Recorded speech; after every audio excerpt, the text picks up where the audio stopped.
Chapter 72. A gloomy scene had indeed just passed at the house of M. de Villefort. After the ladies had departed for the ball, whither all the entreaties of Madame de Villefort had failed in persuading him to accompany them, the procureur had shut himself up in his study, according to his custom, with a heap of papers calculated to alarm anyone else, but which generally scarcely satisfied his inordinate desires. But this time the papers were a mere matter of form. Villefort had secluded himself, not to study, but to reflect, and with the door locked and orders given that he should not be disturbed excepting for important business, he sat down in his armchair and began to ponder over the events, the remembrance of which had during the last 8 days filled his mind with so many gloomy thoughts and bitter recollections. Then, instead of plunging into the mass of documents piled before him, he opened the drawer of his desk, touched a spring, and drew out a parcel of cherished memoranda, amongst which he had carefully arranged, in characters only known to himself, the names of all those who, either in his political career, in money matters, at the bar, or in his mysterious love affairs, had become his enemies. Their number was formidable, now that he had begun to fear, and yet these names, powerful though they were, had often caused him to smile with the same kind of satisfaction experienced by a traveler who from the summit of a mountain beholds at his feet the craggy eminences, the almost impassable paths, and the fearful chasms, through which he has so perilously climbed. When he had run over all these names in his memory, again read and studied them, commenting meanwhile upon his lists, he shook his head. No, he murmured, none of my enemies would have waited so patiently and laboriously for so long a space of time, that they might now come and crush me with this secret. Sometimes, as Hamlet says, foul deeds will rise, though all the earth o'erwhelm them to men's eyes, but like a phosphoric light they rise but to mislead. The story has been told by the Corsican to some priest, who in his turn has repeated it. M. de Monte Cristo may have heard it, and to enlighten himself, but why should he wish to enlighten himself upon the subject? Asked Villefort, after a moment's reflection, what interest can this M. de Monte Cristo, or M. Zacon, son of a shipowner of Malta, discoverer of a mine in Thessaly, now visiting Paris for the first time, what interest, I say, can he take in discovering a gloomy, mysterious, and useless fact like this? However, among all the incoherent details given to me by the Abbé Busoni and by Lord Wilmore, by that friend and that enemy, one thing appears certain and clear in my opinion, that in no period, in no case, in no circumstance, could there have been any contact between him and me. But Villefort uttered words which even he himself did not believe. He dreaded not so much the revelation, for he could reply to or deny its truth. He cared little for that mean, tekel a parson, which appeared suddenly in letters of blood upon the wall, but what he was really anxious for was to discover whose hand had traced them. While he was endeavoring to calm his fears, and instead of dwelling upon the political future that had so often been the subject of his ambitious dreams, was imagining a future limited to the enjoyments of home, in fear of awakening the enemy that had so long slept, the noise of a carriage sounded in the yard. Then he heard the steps of an aged person ascending the stairs, followed by tears and lamentations, such as servants always give vent to when they wish to appear interested in their master's grief. He drew back the bolt of his door, and almost directly an old lady entered, unannounced, carrying her shawl on her arm and her bonnet in her hand. The white hair was thrown back from her yellow forehead, and her eyes, already sunken by the furrows of age, now almost disappeared beneath the eyelids swollen with grief. "Oh, sir," she said, "oh, sir, what a misfortune! I shall die of it. Oh, yes, I shall certainly die of it." And then, falling upon the chair nearest the door, she burst into a paroxysm of sobs. The servants, standing in the doorway, not daring to approach nearer, were looking at Noirtier's old servant, who had heard the noise from his master's room, and run there also, remaining behind the others. Villefort rose and ran towards his mother-in-law, for it was she. "Why, what can have happened?" he exclaimed. "What has thus disturbed you?" "Is M. de Saint-Emran with you?" "M. de Saint-Emran is dead," answered the old Marchioness without preface and without expression. She appeared to be stupefied. Villefort drew back and, clasping his hands together, exclaimed, "Dead? So suddenly?" "A week ago," continued Madame de Saint-Emran, "we went out together in the carriage after dinner. M. de Saint-Emran had been unwell for some days. Still, the idea of seeing our dear Valentine again inspired him with courage, and notwithstanding his illness he would leave. At 6 leagues from Marseille, after having eaten some of the lozenges he is accustomed to take, he fell into such a deep sleep that it appeared to me unnatural. Still, I hesitated to wake him, although I fancied that his face was flushed, and that the veins of his temples throbbed more violently than usual. However, as it became dark and I could no longer see, I fell asleep.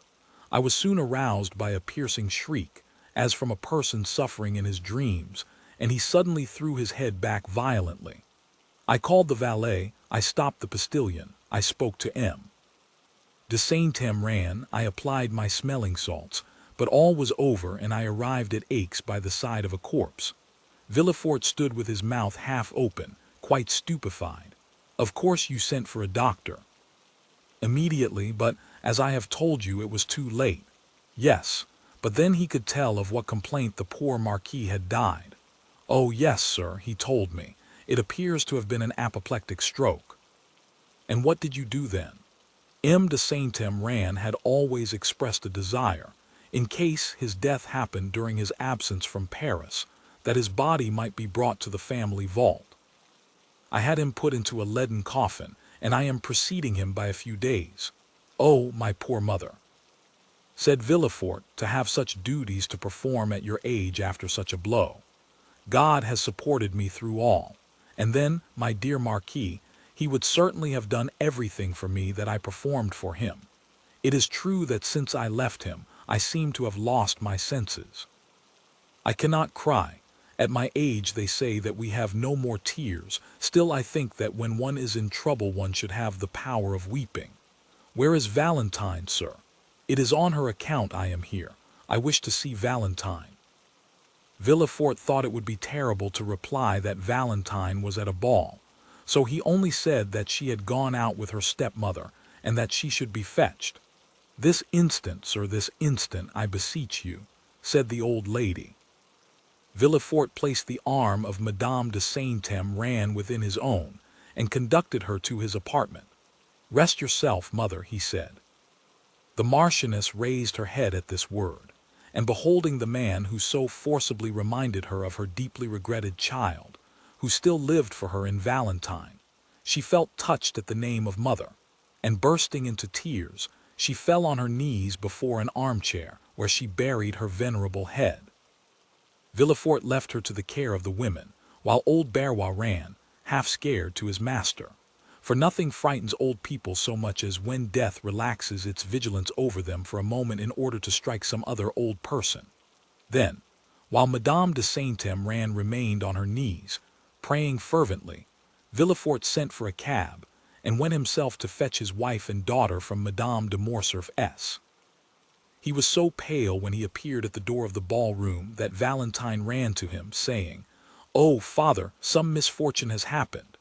"Your grandmamma has just arrived, Valentine," said M. de Villefort. "And grandpapa?" inquired the young girl, trembling with apprehension.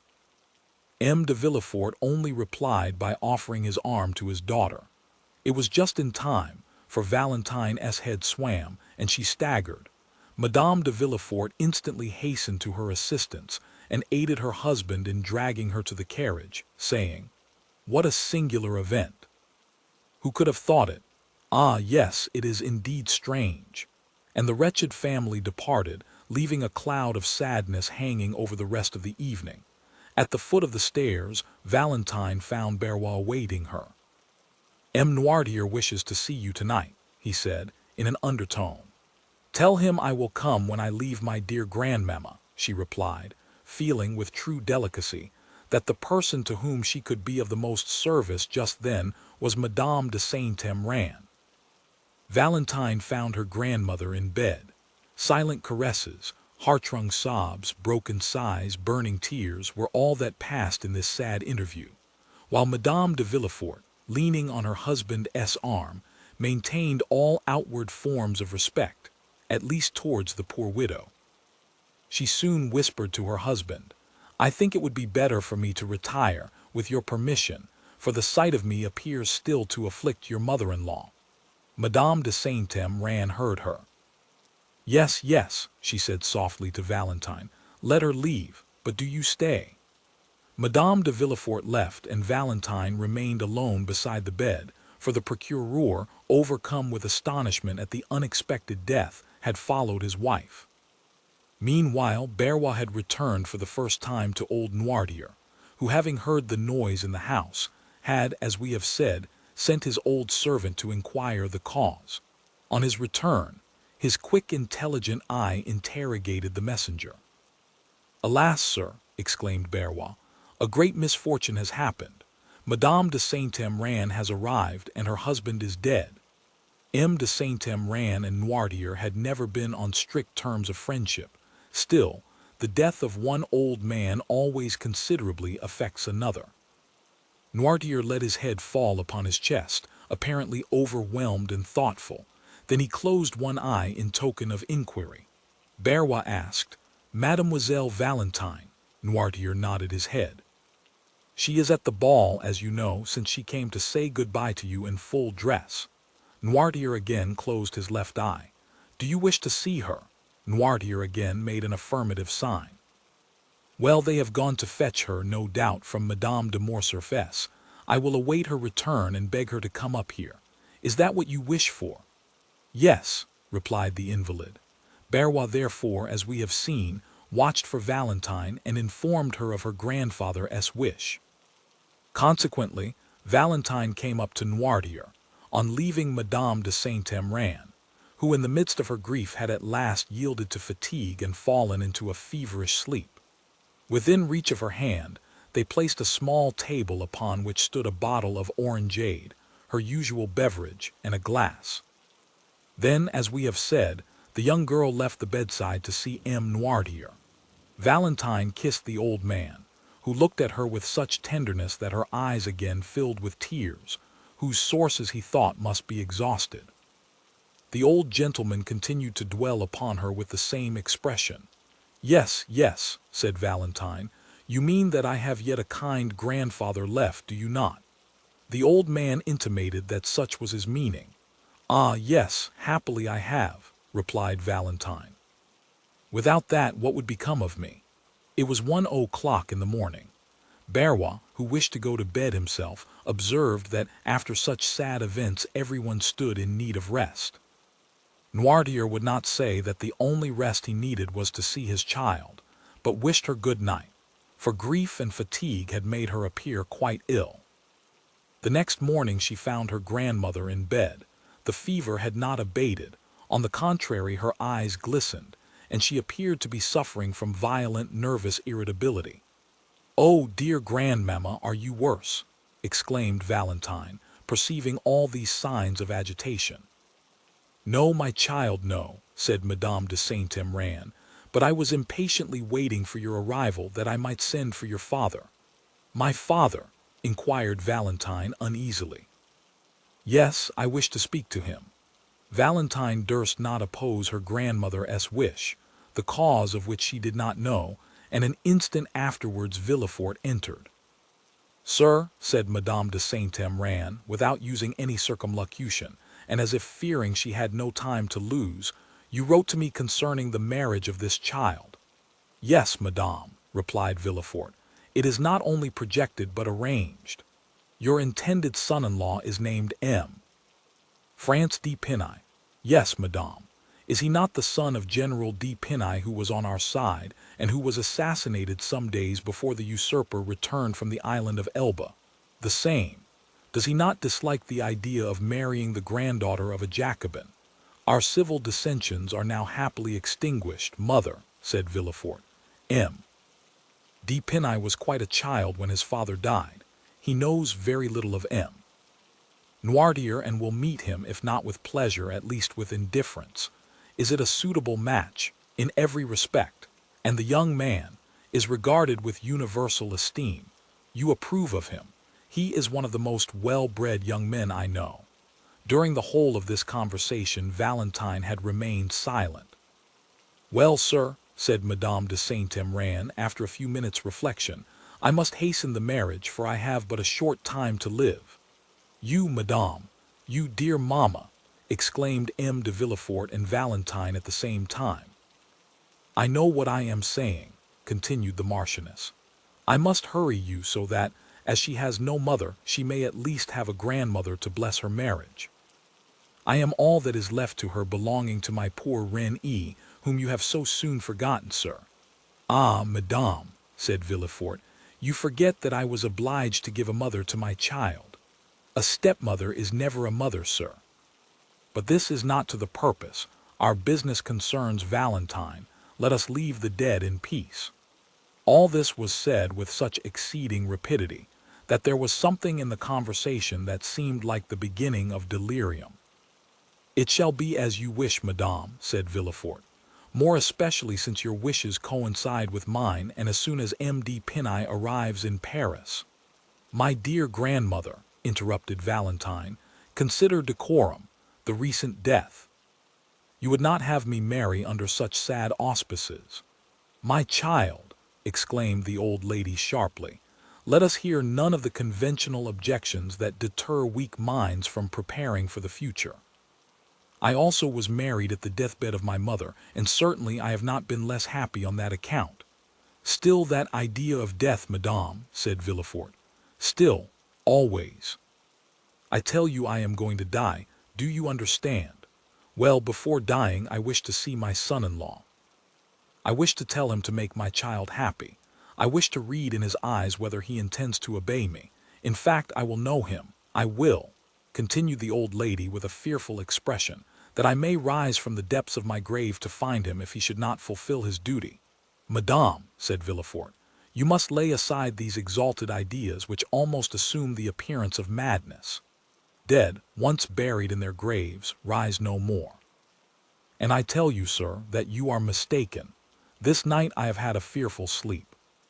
It seemed as though my soul were already hovering over my body. My eyes, which I tried to open, closed against my will, and what will appear impossible above all to you, sir, I saw, with my eyes shut, in the spot where you are now standing, issuing from that corner where there is a door leading into Madame Villefort's dressing room, I saw, I tell you, silently enter, a white figure.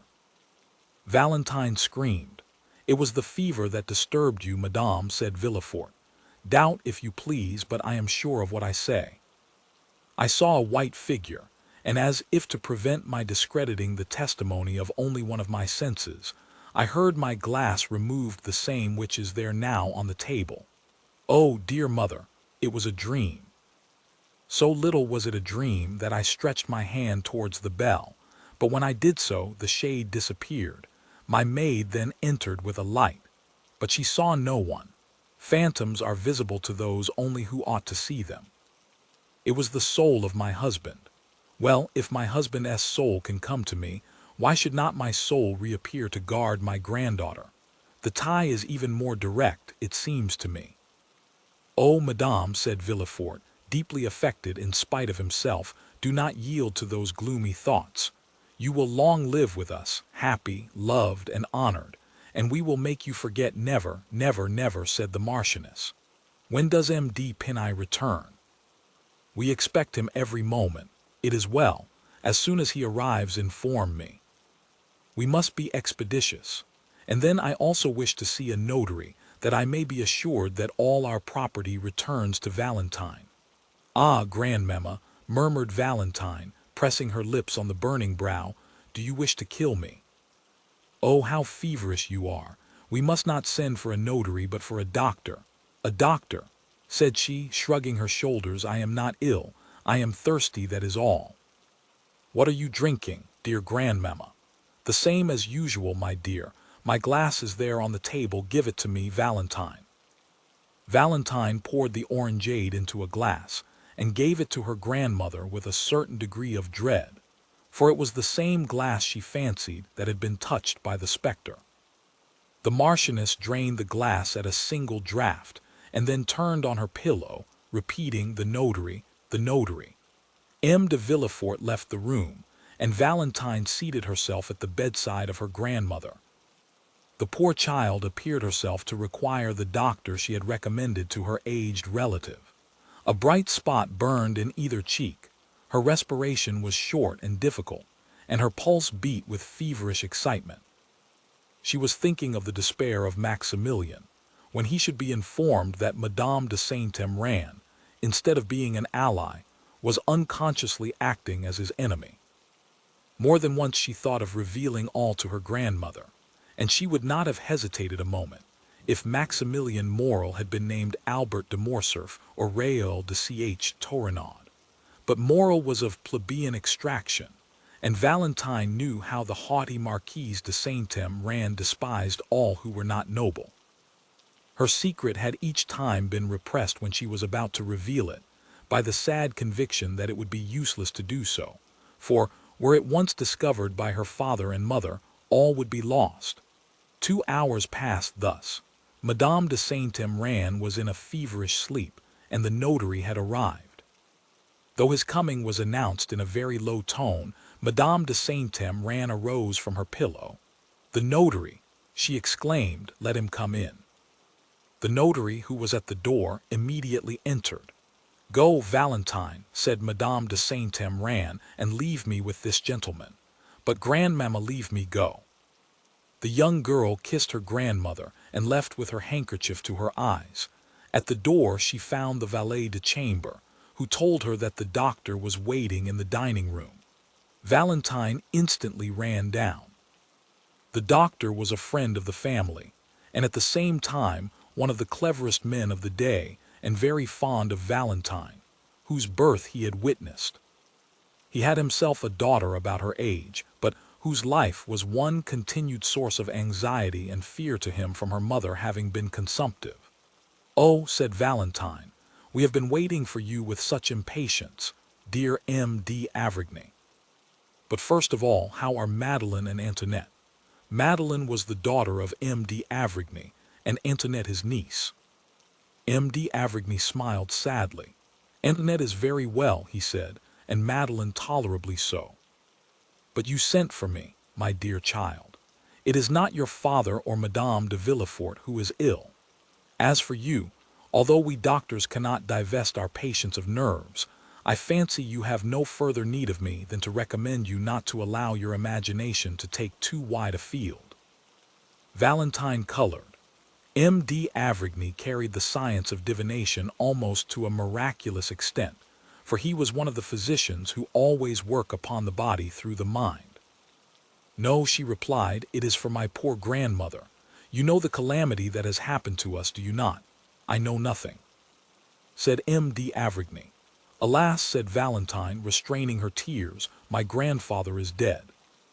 M. de Saint-Emran? "Yes." "Suddenly, from an apoplectic stroke." "An apoplectic stroke," repeated the doctor. "Yes, and my poor grandmother fancies that her husband, whom she never left, has called her, and that she must go and join him. Oh, M. d'Avrigny, I beseech you, do something for her. Where is she?" "In her room with the notary." And M. Noirtier, just as he was, his mind perfectly clear, but the same incapability of moving or speaking. "And the same love for you, my dear child?" "Yes," said Valentine, "he was very fond of me. Who does not love you?" Valentine smiled sadly. "What are your grandmother's symptoms?"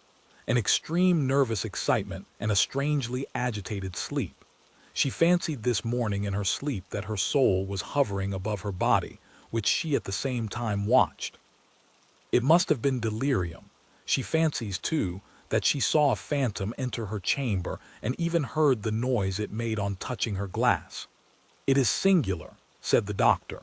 "I was not aware that Madame de Saint-Emran was subject to such hallucinations." "It is the first time I ever saw her in this condition," said Valentine, "and this morning she frightened me so that I thought her mad. And my father, who you know is a strong-minded man himself, appeared deeply impressed. "We will go and see," said the doctor. "What you tell me seems very strange." The notary here descended, and Valentine was informed that her grandmother was alone. "Go upstairs," she said to the doctor. "And you?" "Oh, I dare not," she forbade my sending for you. "And as you say, I am myself agitated, feverish, and out of sorts. I will go and take a turn in the garden to recover myself." The doctor pressed Valentine's hand, and while he visited her grandmother, she descended the steps. We need not say which portion of the garden was her favorite walk. After remaining for a short time in the parterre surrounding the house, and gathering a rose to place in her waist or hair, she turned into the dark avenue which led to the bench. Then from the bench she went to the gate. As usual, Valentine strolled for a short time among her flowers, but without gathering them.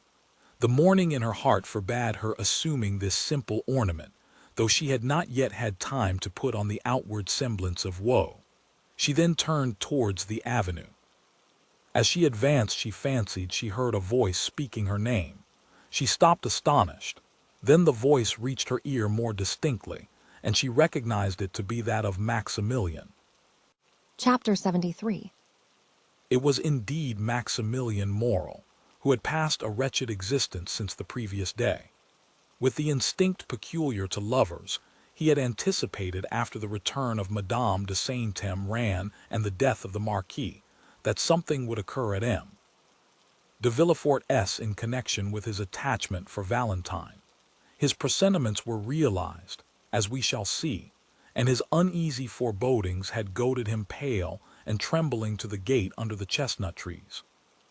Valentine was ignorant of the cause of this sorrow and anxiety, and as it was not his accustomed hour for visiting her, she had gone to the spot simply by accident or perhaps through sympathy.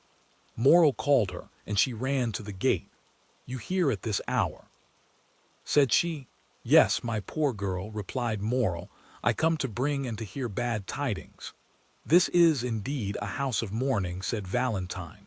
"Speak, Maximilian, although the cup of sorrow seems already full."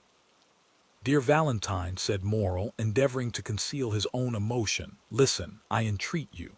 What I am about to say is very serious. When are you to be married?" "I will tell you all," said Valentine. "From you I have nothing to conceal."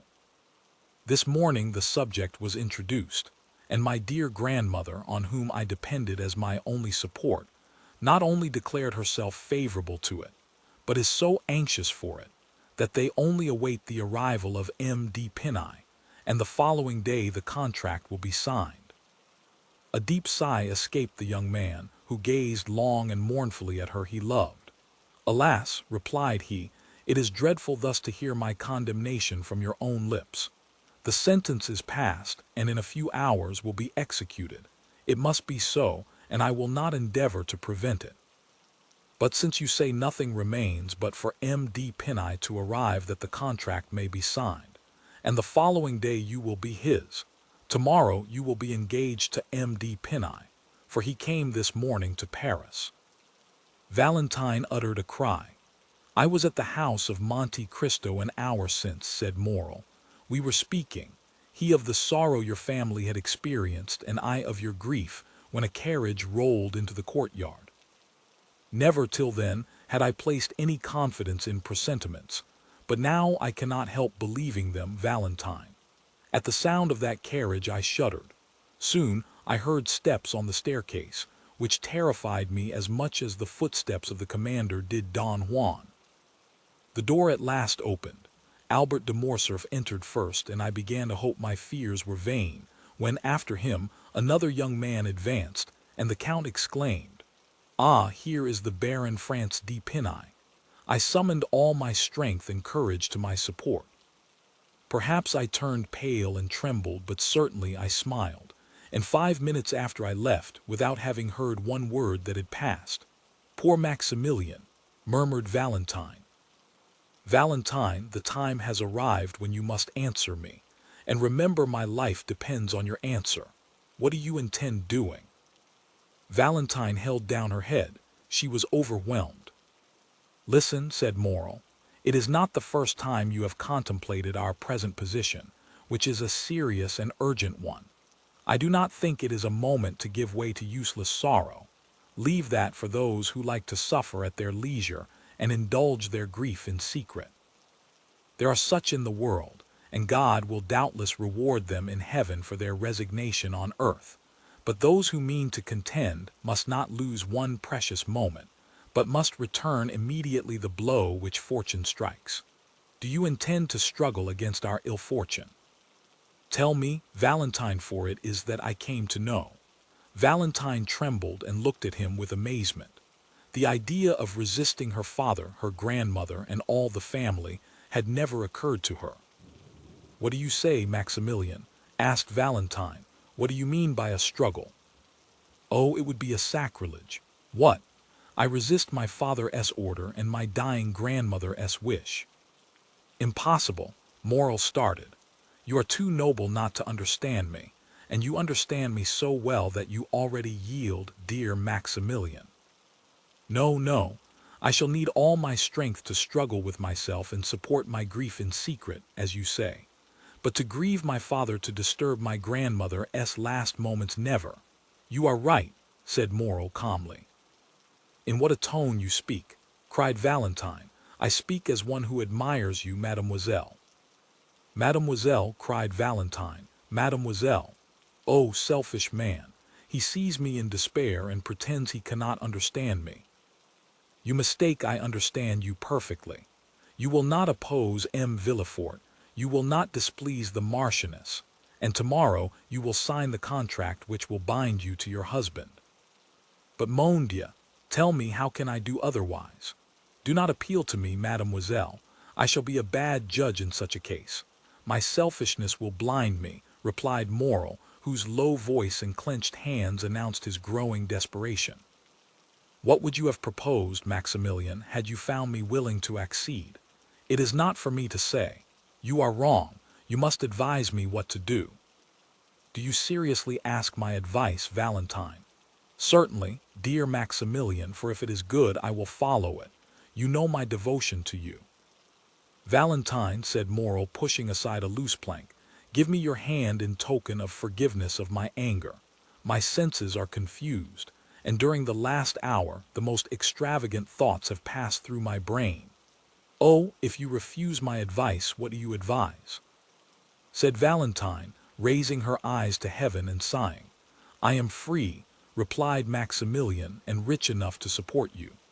I swear to make you my lawful wife before my lips even shall have approached your forehead.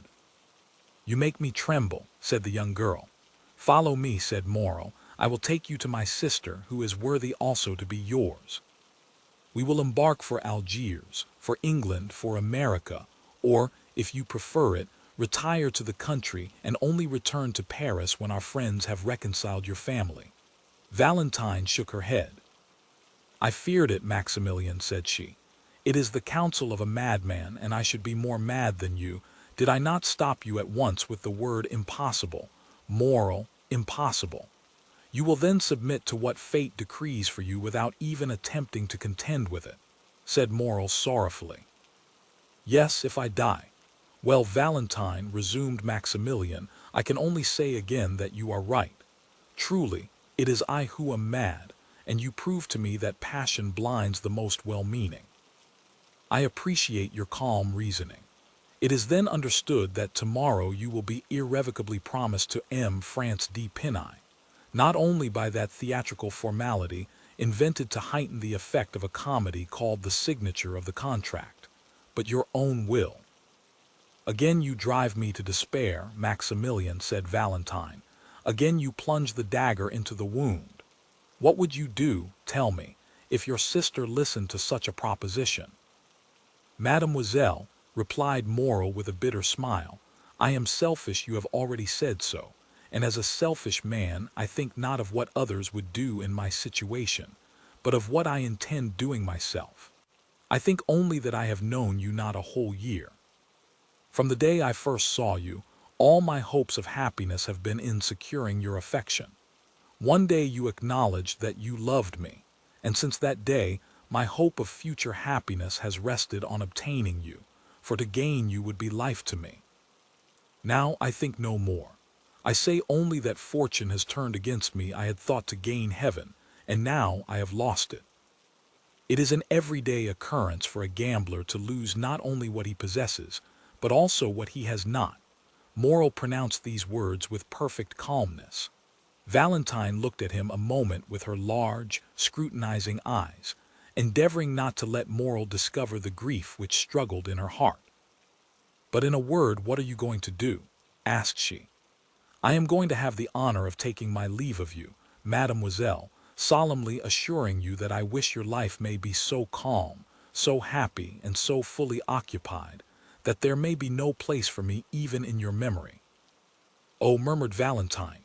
"Adieu, Valentine, adieu," said Morrel, bowing. "Where are you going?" cried the young girl, extending her hand through the opening and seizing Maximilian by his coat, for she understood from her own agitated feelings that her lover's calmness could not be real. "Where are you going?"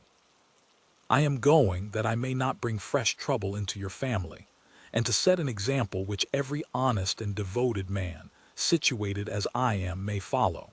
Before you leave me, tell me what you are going to do, Maximilian." The young man smiled sorrowfully. "Speak, speak," said Valentine, "I entreat you. Has your resolution changed, Valentine?" "It cannot change, unhappy man. You know it must not," cried the young girl. "Then adieu, Valentine."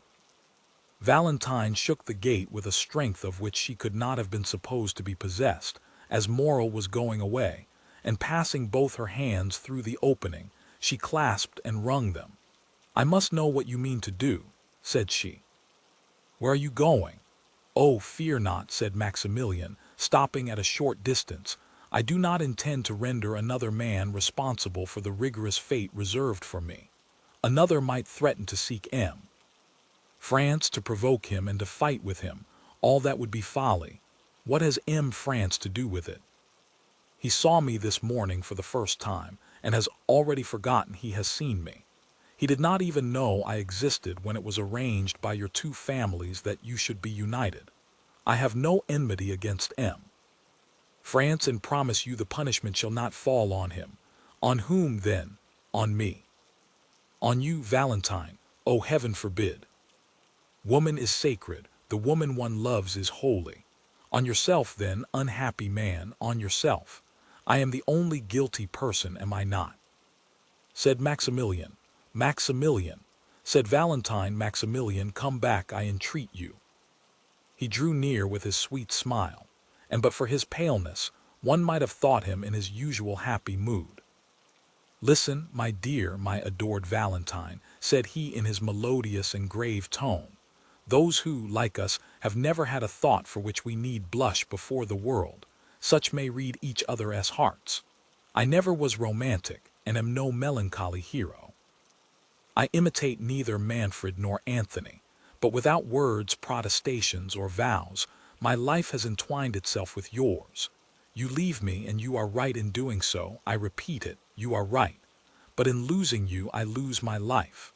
The moment you leave me, Valentine, I am alone in the world. My sister is happily married. Her husband is only my brother-in-law, that is, a man whom the ties of social life alone attach to me. No one then longer needs my useless life. This is what I shall do. I will wait until the very moment you are married, for I will not lose the shadow of one of those unexpected chances which are sometimes reserved for us, since France may, after all, die before that time. A thunderbolt may fall even on the altar as you approach it. Nothing appears impossible to one condemned to die, and miracles appear quite reasonable when his escape from death is concerned. I will, then, wait until the last moment, and when my misery is certain, irremediable, hopeless, I will write a confidential letter to my brother-in-law, another to the prefect of police, to acquaint them with my intention, and at the corner of some wood, on the brink of some abyss, on the bank of some river, I will put an end to my existence, as certainly as I am the son of the most honest man who ever lived in France." Valentine trembled convulsively, She loosened her hold of the gate, her arms fell by her side, and 2 large tears rolled down her cheeks. The young man stood before her, sorrowful and resolute.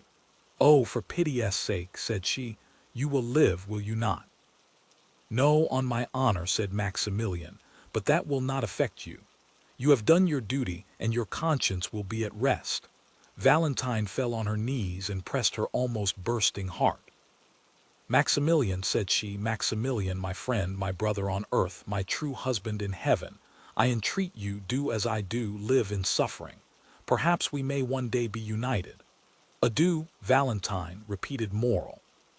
"My God," said Valentine, raising both her hands to heaven with a sublime expression, "I have done my utmost to remain a submissive daughter. I have begged, entreated, implored. He has regarded neither my prayers, my entreaties, nor my tears." "It is done," cried she, wiping away her tears and resuming her firmness. "I am resolved not to die of remorse, but rather of shame. Live, Maximilian, and I will be yours. Say, when shall it be?" "Speak, command, I will obey."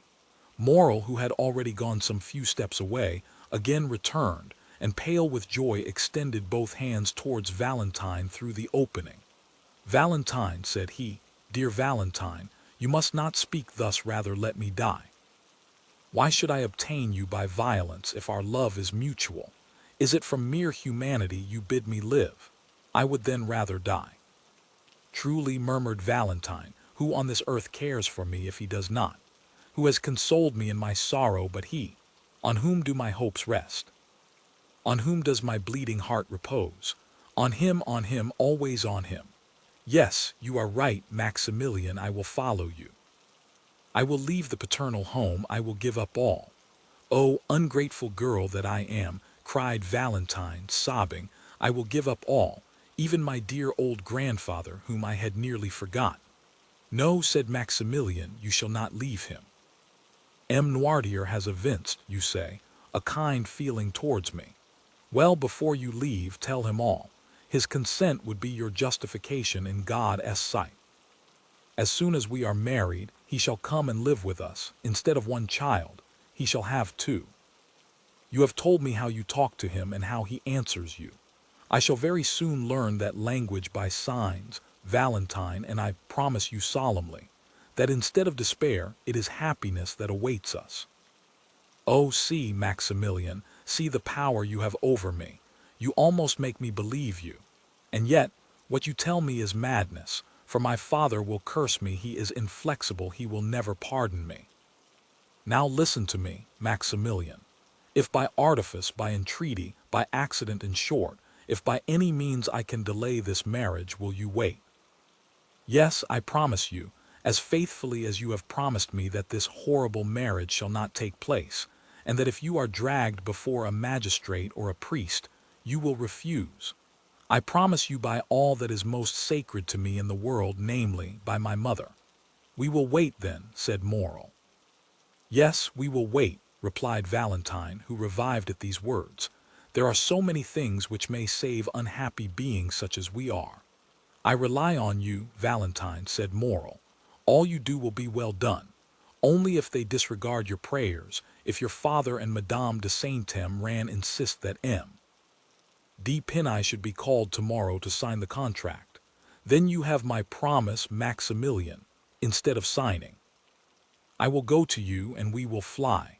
But from this moment until then, let us not tempt Providence, let us not see each other. It is a miracle, it is a providence that we have not been discovered.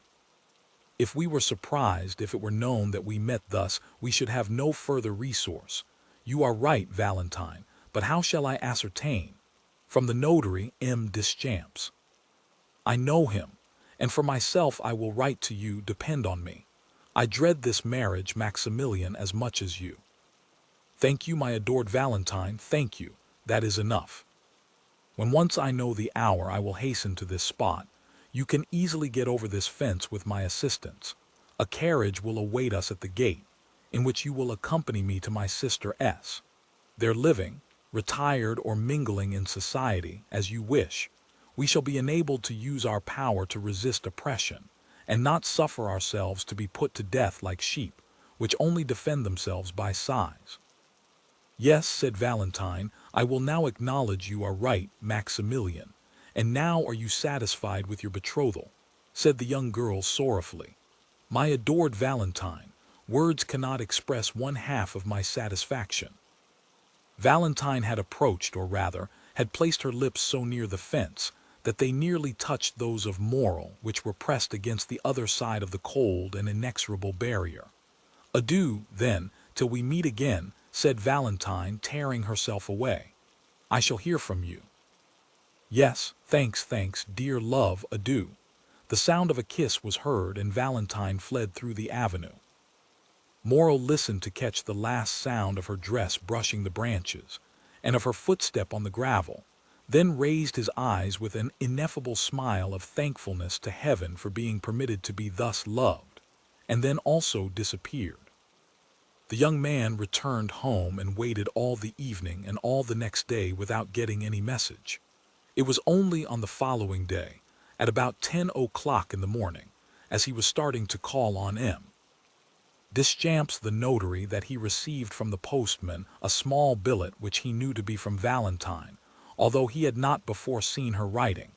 It was to this effect: "Tears, entreaties, prayers have availed me nothing.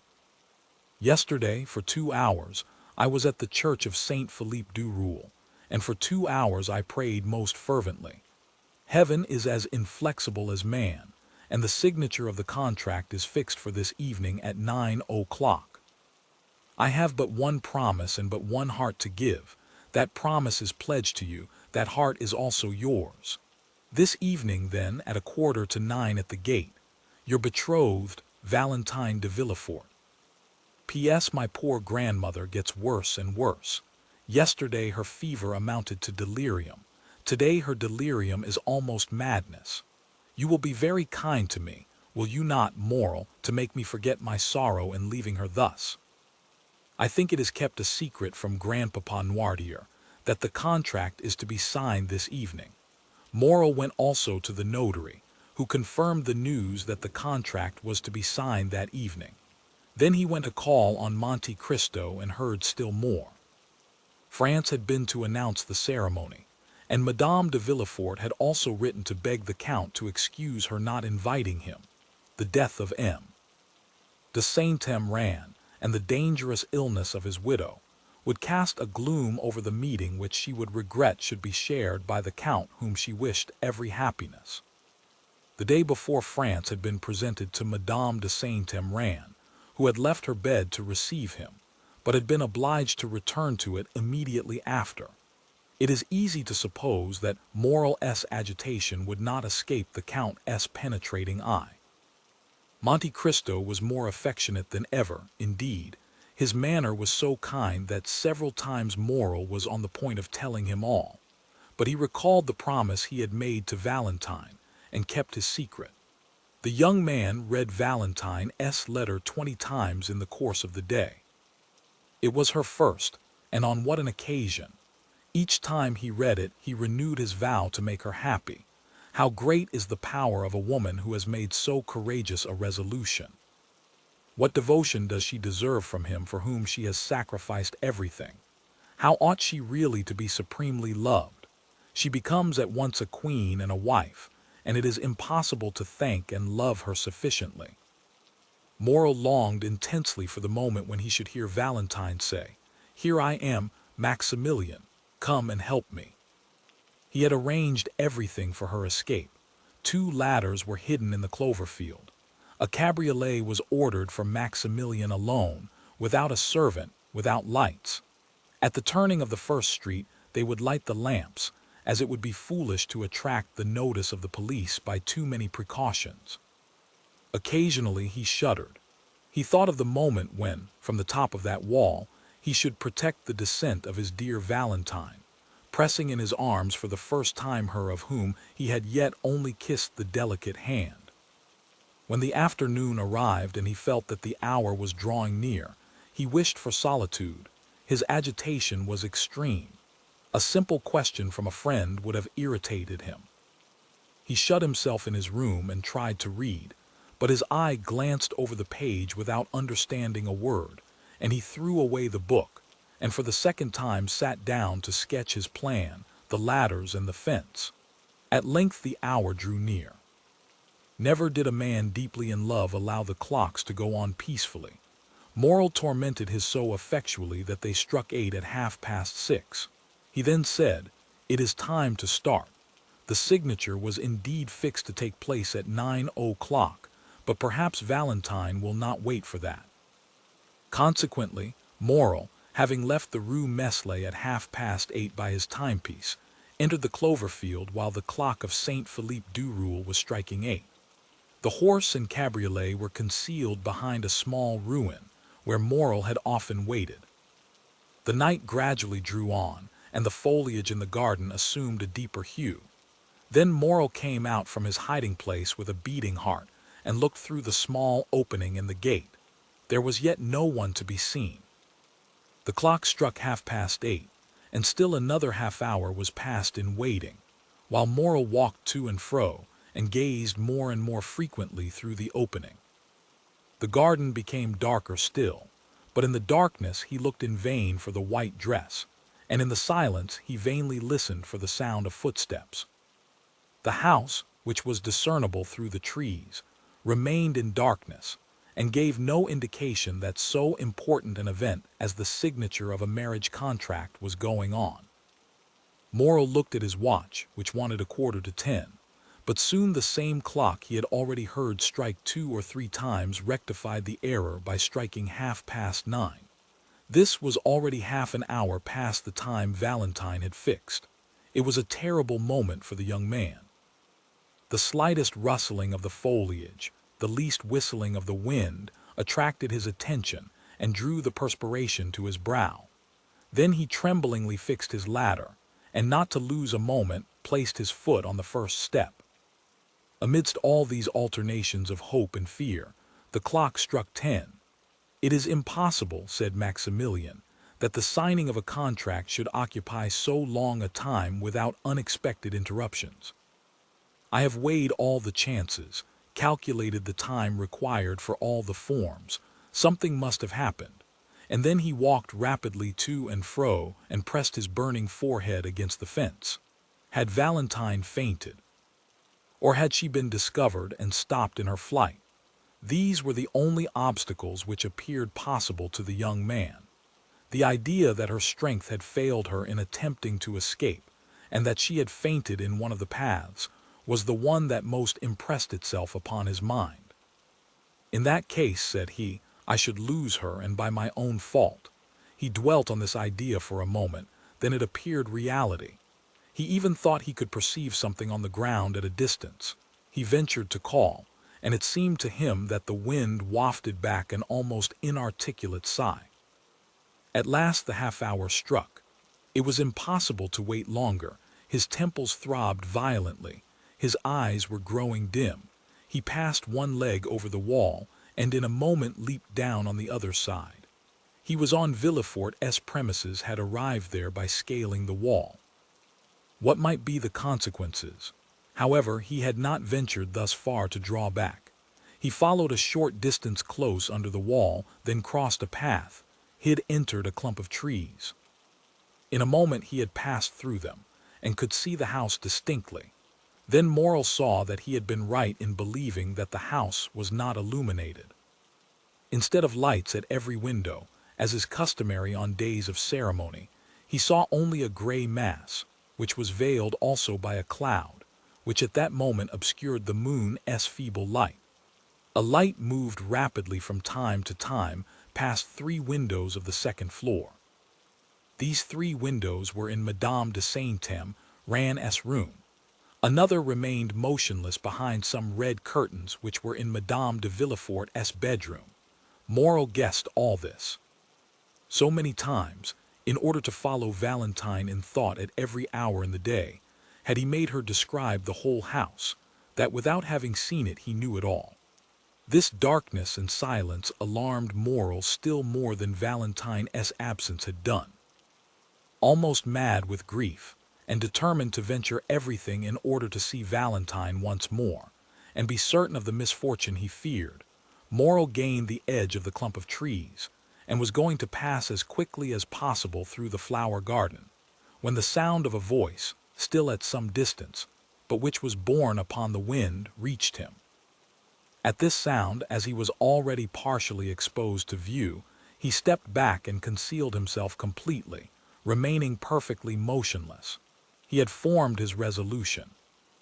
If it was Valentine alone, he would speak as she passed. If she was accompanied and he could not speak, still he should see her and know that she was safe. If they were strangers, he would listen to their conversation and might understand something of this hitherto incomprehensible mystery. The moon had just then escaped from behind the cloud which had concealed it, and Morrel saw Villefort come out upon the steps, followed by a gentleman in black.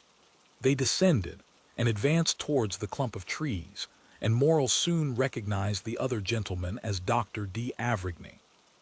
The young man, seeing them approach, drew back mechanically, until he found himself stopped by a sycamore tree in the center of the clump. There he was compelled to remain. Soon the two gentlemen stopped also. "Ah, my dear doctor," said the procureur, "heaven declares itself against my house. What a dreadful death, what a blow! Seek not to console me. Alas, nothing can alleviate so great a sorrow. The wound is too deep and too fresh. Dead, dead."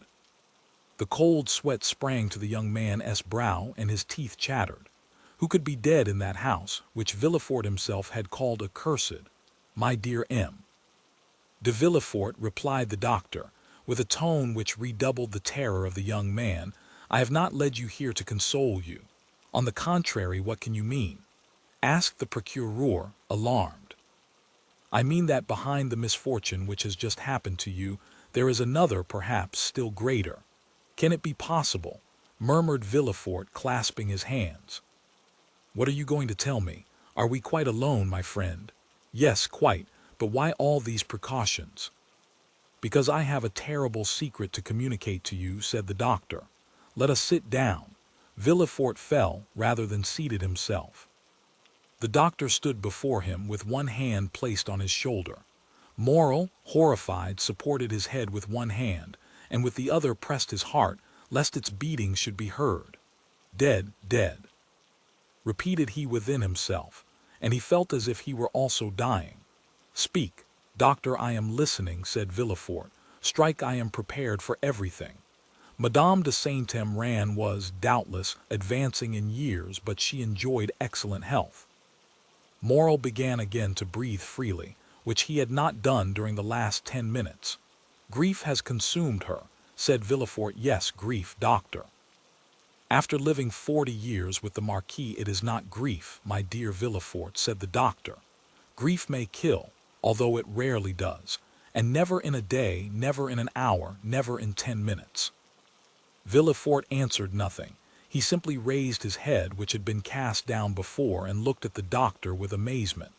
"Were you present during the last struggle?" asked M. d'Avrigny. "I was," replied the procureur. "You begged me not to leave. Did you notice the symptoms of the disease to which Madame de Saint-Méran has fallen a victim?" "I did. Madame de Saint-Méran had 3 successive attacks, at intervals of some minutes, each one more serious than the former. When you arrived, Madame de Saint-Méran had already been panting for breath some minutes. She then had a fit, which I took to be simply a nervous attack, and it was only when I saw her raise herself in the bed, and her limbs and neck appear stiffened, that I became really alarmed. Then I understood from your countenance there was more to fear than I had thought. This crisis past, I endeavored to catch your eye, but could not. You held her hand, you were feeling her pulse, and the second fit came on before you had turned towards me. This was more terrible than the first. The same nervous movements were repeated, and the mouth contracted and turned purple, and at the third she expired. At the end of the first attack I discovered symptoms of tetanus. You confirmed my opinion." "Yes, before others," replied the doctor. "But now we are alone, what are you going to say?" "Oh, spare me." "That the symptoms of tetanus and poisoning by vegetable substances are the same." M. de Villefort started from his seat, then in a moment fell down again, silent and motionless.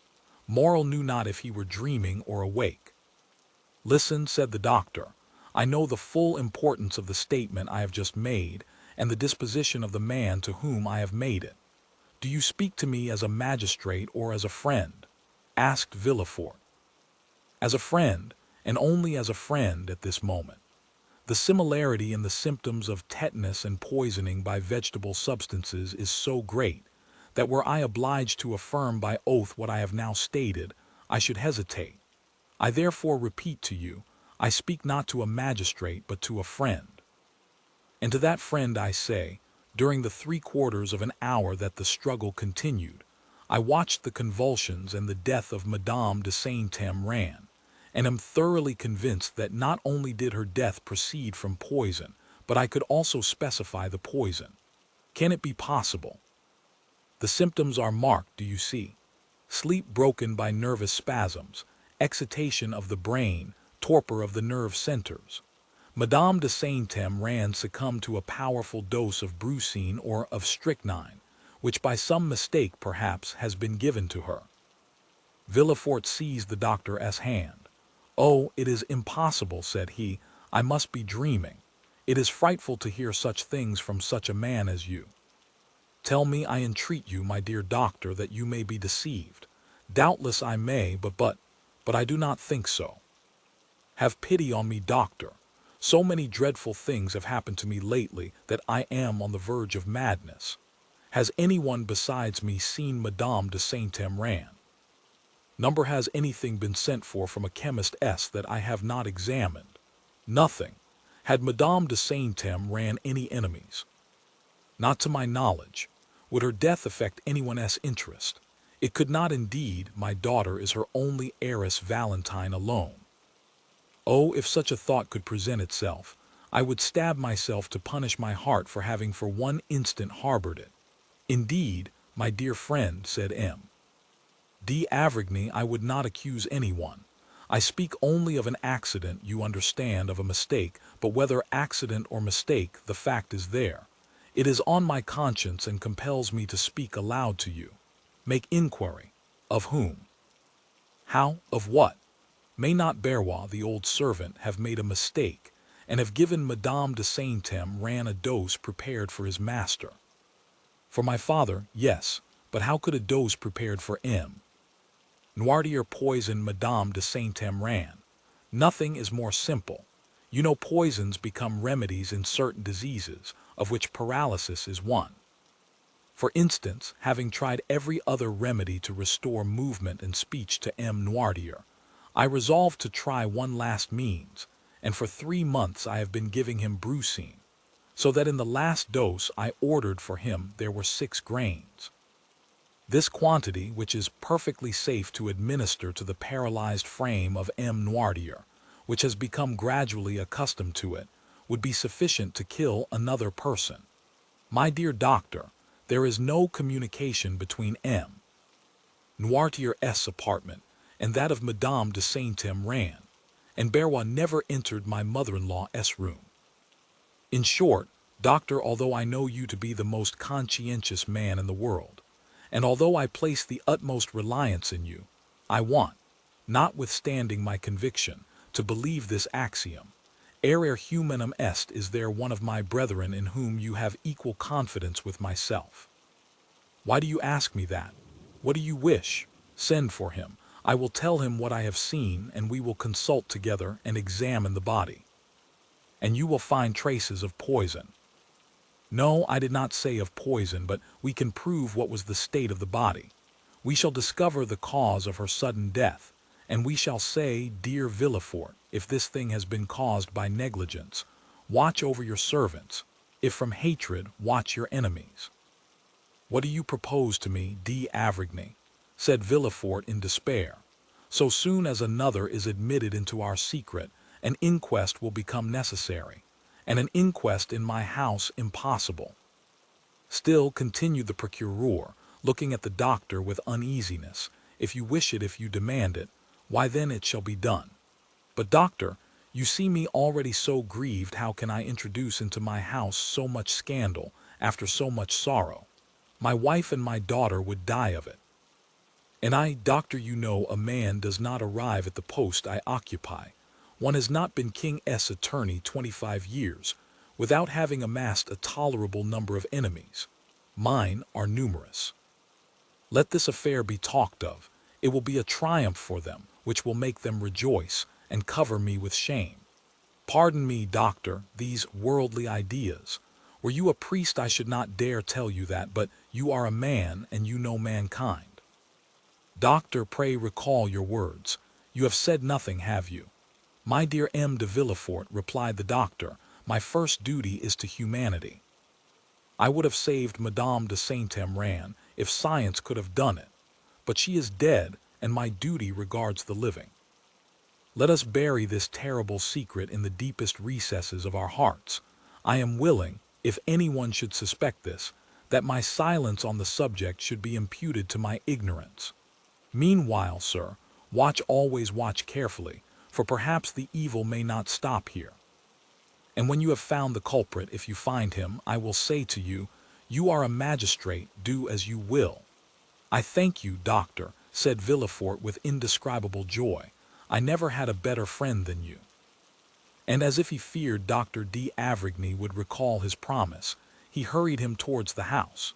When they were gone, Morrel ventured out from under the trees, and the moon shone upon his face, which was so pale it might have been taken for that of a ghost.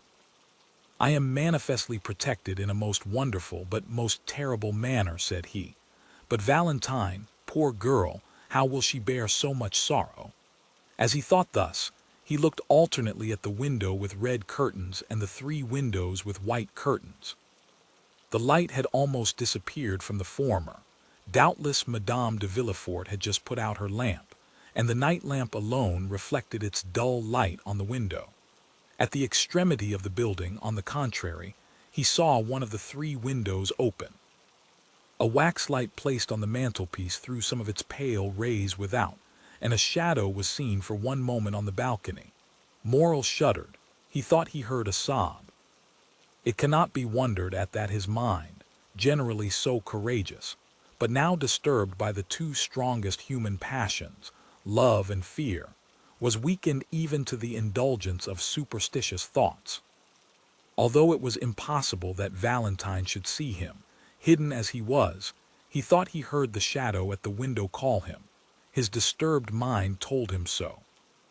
This double error became an irresistible reality, and by one of the incomprehensible transports of youth, he bounded from his hiding place, and with 2 strides, at the risk of being seen, at the risk of alarming Valentine, at the risk of being discovered by some exclamation which might escape the young girl, he crossed the flower garden, which by the light of the moon resembled a large white lake, and having passed the rows of orange trees which extended in front of the house, he reached the step, ran quickly up and pushed the door, which opened without offering any resistance. Valentine had not seen him. Her eyes, raised towards heaven, were watching a silvery cloud gliding over the azure, its form that of a shadow mounting towards heaven. Her poetic and excited mind pictured it as the soul of her grandmother.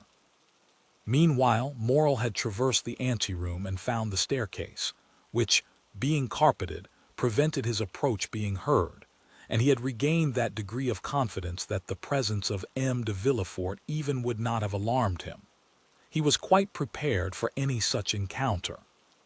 He would at once approach Valentine's father and acknowledge all, begging Villefort to pardon and sanction the love which united 2 fond and loving hearts. Morrel was mad. Happily he did not meet anyone. Now, especially, did he find the description Valentine had given of the interior of the house useful to him.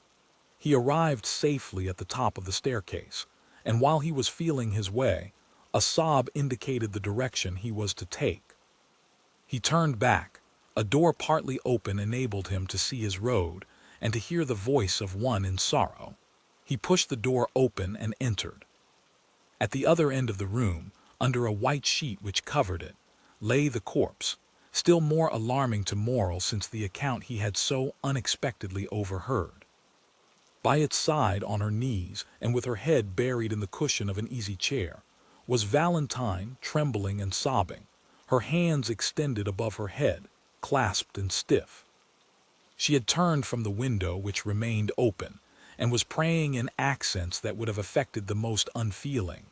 Her words were rapid, incoherent, unintelligible, for the burning weight of grief almost stopped her utterance. The moon shining through the open blinds made the lamp appear to burn paler and cast a sepulchral hue over the whole scene. Morel could not resist this. He was not exemplary for piety. He was not easily impressed, but Valentine's suffering, weeping, wringing her hands before him, was more than he could bear in silence. He sighed and whispered a name, and the head bathed in tears and pressed on the velvet cushion of the chair. A head like that of a Magdalene by Correggio was raised and turned towards him. Valentine perceived him without betraying the least surprise. A heart overwhelmed with one great grief is insensible to minor emotions. Morel held out his hand to her. Valentine, as her only apology for not having met him, pointed to the corpse under the sheet and began to sob again. Neither dared for some time to speak in that room. They hesitated to break the silence which death seemed to impose. At length Valentine ventured. "My friend," said she, "how came you here?" "Alas, I would say you are welcome, had not death opened the way for you into this house." "Valentine," said Morel with a trembling voice, "I had waited since 8:30 and did not see you come. I became uneasy, leaped the wall, found my way through the garden, when voices conversing about the fatal event—" "What voices?" asked Valentine. Morel shuddered as he thought of the conversation of the doctor and M. de Villefort, and he thought he could see through the sheet the extended hands, the stiff neck, and the purple lips. "Your servants," said he, "who were repeating the whole of the sorrowful story. From them I learned it all. But it was risking the failure of our plan to come up here, love." "Forgive me," replied Morel, "I will go away." "No," said Valentine, "you might meet someone. Stay." "But if anyone should come here—" The young girl shook her head. "No one will come," said she. "Do not fear, there is our safeguard," pointing to the bed. "But what has become of M.?" "Depinay," replied Morel. "M. France arrived to sign the contract just as my dear grandmother was dying." "Alas," said Morel with a feeling of selfish joy, for he thought this death would cause the wedding to be postponed indefinitely. "But what redoubles my sorrow," continued the young girl, as if this feeling was to receive its immediate punishment, "is that the poor old lady on her deathbed requested that the marriage might take place as soon as possible. She also, thinking to protect me, was acting against me." "Hark!" said Morel. They both listened. Steps were distinctly heard in the corridor and on the stairs. "It is my father, who has just left his study. To accompany the doctor to the door," added Morel. "How do you know it is the doctor?" asked Valentine, astonished. "I imagine it must be," said Morel. Valentine looked at the young man. They heard the street door close. Then M. de Villefort locked the garden door and returned upstairs. He stopped a moment in the anteroom, as if hesitating whether to turn to his own apartment or into Madame de Saint-Méran's. Morel concealed himself behind a door. Valentine remained motionless, grief seeming to deprive her of all fear. M. de Villefort passed on to his own room. "Now," said Valentine, "you can neither go out by the front door nor by the garden." Morel looked at her with astonishment. "There is but one way left you that is safe," said she. "It is through my grandfather's room." She rose. "Come," she added. "Where?" asked Maximilian. "To my grandfather's room. I in M. Noirtier's apartment." "Yes. Can you mean it, Valentine?" "I have long wished it.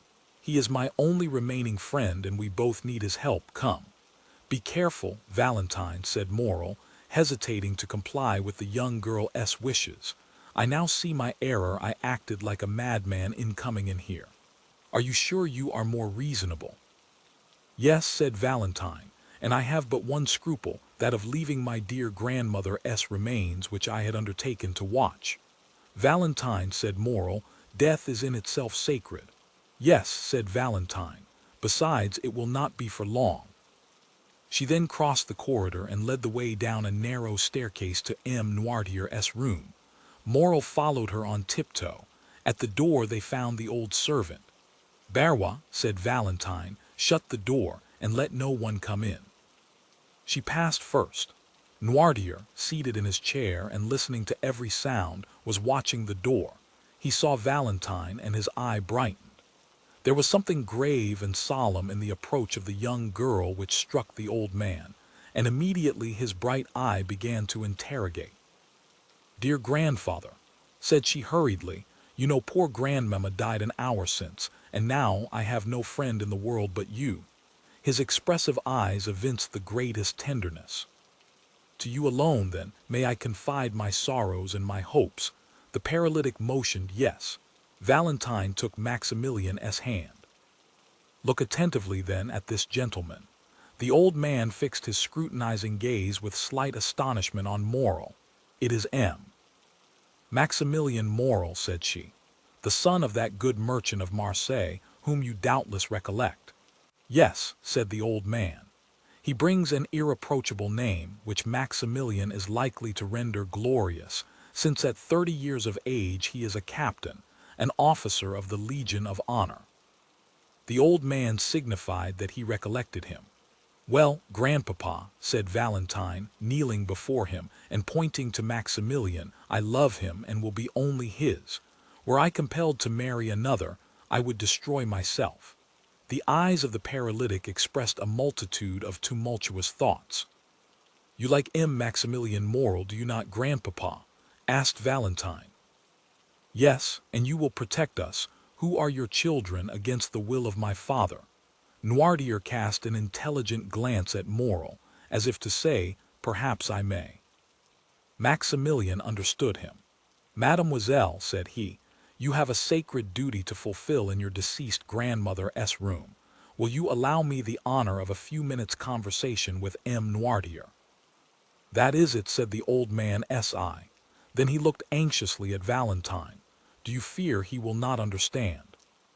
"Yes. Oh, we have so often spoken of you, that he knows exactly how I talk to you." Then turning to Maximilian with an adorable smile, "Although shaded by sorrow, he knows everything I know," said she. Valentine arose, placed a chair for Morel, requested Barrois not to admit anyone, and having tenderly embraced her grandfather and sorrowfully taken leave of Morel, she went away. To prove to Noirtier that he was in Valentine's confidence and knew all their secrets, Morel took the dictionary, a pen, and some paper, and placed them all on a table where there was a light. "But first," said Morel, "allow me, sir, to tell you who I am, how much I love Mademoiselle Valentine, and what are my designs respecting her." Noirtier made a sign that he would listen. It was an imposing sight to witness this old man, apparently a mere useless burden, becoming the sole protector, support, and adviser of the lovers who were both young, beautiful, and strong. His remarkably noble and austere expression struck Morel, who began his story with trembling. He related the manner in which he had become acquainted with Valentine, and how he had loved her, and that Valentine, in her solitude and her misfortune, had accepted the offer of his devotion. He told him his birth, his position, his fortune, and more than once, when he consulted the look of the paralytic, that look answered, "That is good, proceed." "And now," said Morel, when he had finished the first part of his recital, "now I have told you of my love and my hopes, may I inform you of my intentions?" "Yes," signified the old man. "This was our resolution. A cabriolet was in waiting at the gate, in which I intended to carry off Valentine to my sister's house, to marry her, and to wait respectfully. MNO," said Noirtier. "We must not do so. No, you do not sanction our project." "No, there is another way," said Morel. The old man's interrogative eye said, "Which?" "I will go," continued Maximilian, "I will seek M. France de Pinay. I am happy to be able to mention this in Mademoiselle de Villefort's absence, and will conduct myself toward him so as to compel him to challenge me." Noirtier's look continued to interrogate. "You wish to know what I will do?" Yes, I will find him as I told you. I will tell him the ties which bind me to Mademoiselle Valentine. If he be a sensible man, he will prove it by renouncing of his own accord the hand of his betrothed, and will secure my friendship and love until death. If he refuse, either through interest or ridiculous pride, after I have proved to him that he would be forcing my wife from me, that Valentine loves me and will have no other, I will fight with him, give him every advantage, and I shall kill him, or he will kill me. If I am victorious, he will not marry Valentine, and if I die, I am very sure Valentine will not marry him. Noirtier watched, with indescribable pleasure, this noble and sincere countenance, on which every sentiment his tongue uttered was depicted, adding by the expression of his fine features all that coloring adds to a sound and faithful drawing.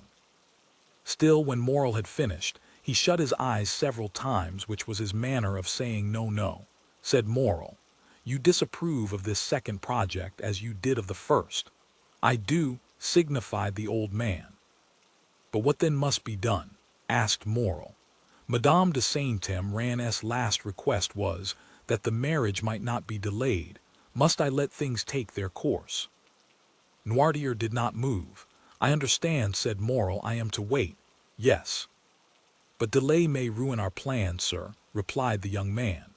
"Alone, Valentine has no power. She will be compelled to submit. I am here almost miraculously, and can scarcely hope for so good an opportunity to occur again. Believe me, there are only the two plans I have proposed to you. Forgive my vanity, and tell me which you prefer. Do you authorize Mademoiselle Valentine to entrust herself to my honor? No, do you prefer I should seek M. D. Pinay? No, whence then will come the help we need from chance?" resumed Morel. "No, from you. Yes, you thoroughly understand me, sir." "Pardon my eagerness, for my life depends on your answer. Will our help come from you?" "Yes." "You are sure of it?" "Yes." There was so much firmness in the look which gave this answer, no one could, at any rate, doubt his will if they did his power. "Oh, thank you 1,000 times. But how, unless a miracle should restore your speech, your gesture, your movement, how can you, chained to that armchair, dumb and motionless, oppose this marriage?" A smile lit up the old man's face, a strange smile of the eyes in a paralyzed face. "Then I must wait?" asked the young man. "Yes." "But the contract?" The same smile returned. "Will you assure me it shall not be signed?" "Yes," said Noirtier. "The contract shall not be signed," cried Morel. "Oh, pardon me, sir, I can scarcely realize so great a happiness. Will they not sign it?" "No," said the paralytic. Notwithstanding that assurance, Morel still hesitated. This promise of an impotent old man was so strange that, instead of being the result of the power of his will, it might emanate from enfeebled organs. Is it not natural that the madman, ignorant of his folly, should attempt things beyond his power? The weak man talks of burdens he can raise, the timid of giants he can confront, the poor of treasures he spends. The most humble peasant, in the height of his pride, calls himself Jupiter. Whether Noirtier understood the young man's indecision, or whether he had not full confidence in his docility, he looked uneasily at him. "What do you wish, sir?" asked Morel. "That I should renew my promise of remaining tranquil." Noirtier's eye remained fixed and firm, as if to imply that a promise did not suffice. Then it passed from his face to his hands. "Shall I swear to you, sir?" asked Maximilian. "Yes," said the paralytic with the same solemnity. Morel understood that the old man attached great importance to an oath. He extended his hand. "I swear to you, on my honor," said he, "to await your decision respecting the course I am to pursue with M.D. Pinay." "That is right," said the old man. "Now," said Morel, "do you wish me to retire?" "Yes." "Without seeing Mademoiselle Valentine?" "Yes." Morel made a sign that he was ready to obey. "But," said he, "first allow me to embrace you as your daughter did just now." Noirtier's expression could not be understood. The young man pressed his lips on the same spot, on the old man's forehead, where Valentine's had been. Then he bowed a second time and retired. he found outside the door the old servant, to whom Valentine had given directions. Morel was conducted along a dark passage, which led to a little door opening on the garden, soon found the spot where he had entered, with the assistance of the shrubs gained the top of the wall, and by his ladder was in an instant in the clover field where his cabriolet was still waiting for him. He got in it, and thoroughly wearied by so many emotions, arrived about midnight in the Rue Meslay, threw himself on his bed and slept soundly. Chapter 74. 2 days after, a considerable crowd was assembled, towards 10 o'clock in the morning, around the door of M. de Villefort's house, and a long file of mourning coaches and private carriages extended along the Faubourg Saint-Honor and the Rue de la Pie-Penny-Ray. Among them was one of a very singular form, which appeared to have come from a distance. It was a kind of covered wagon, painted black, and was one of the first to arrive. Inquiry was made, and it was ascertained that, by a strange coincidence, this carriage contained the corpse of the Marquis de Saint-Emran, and that those who had come thinking to attend one funeral would follow too. Their number was great.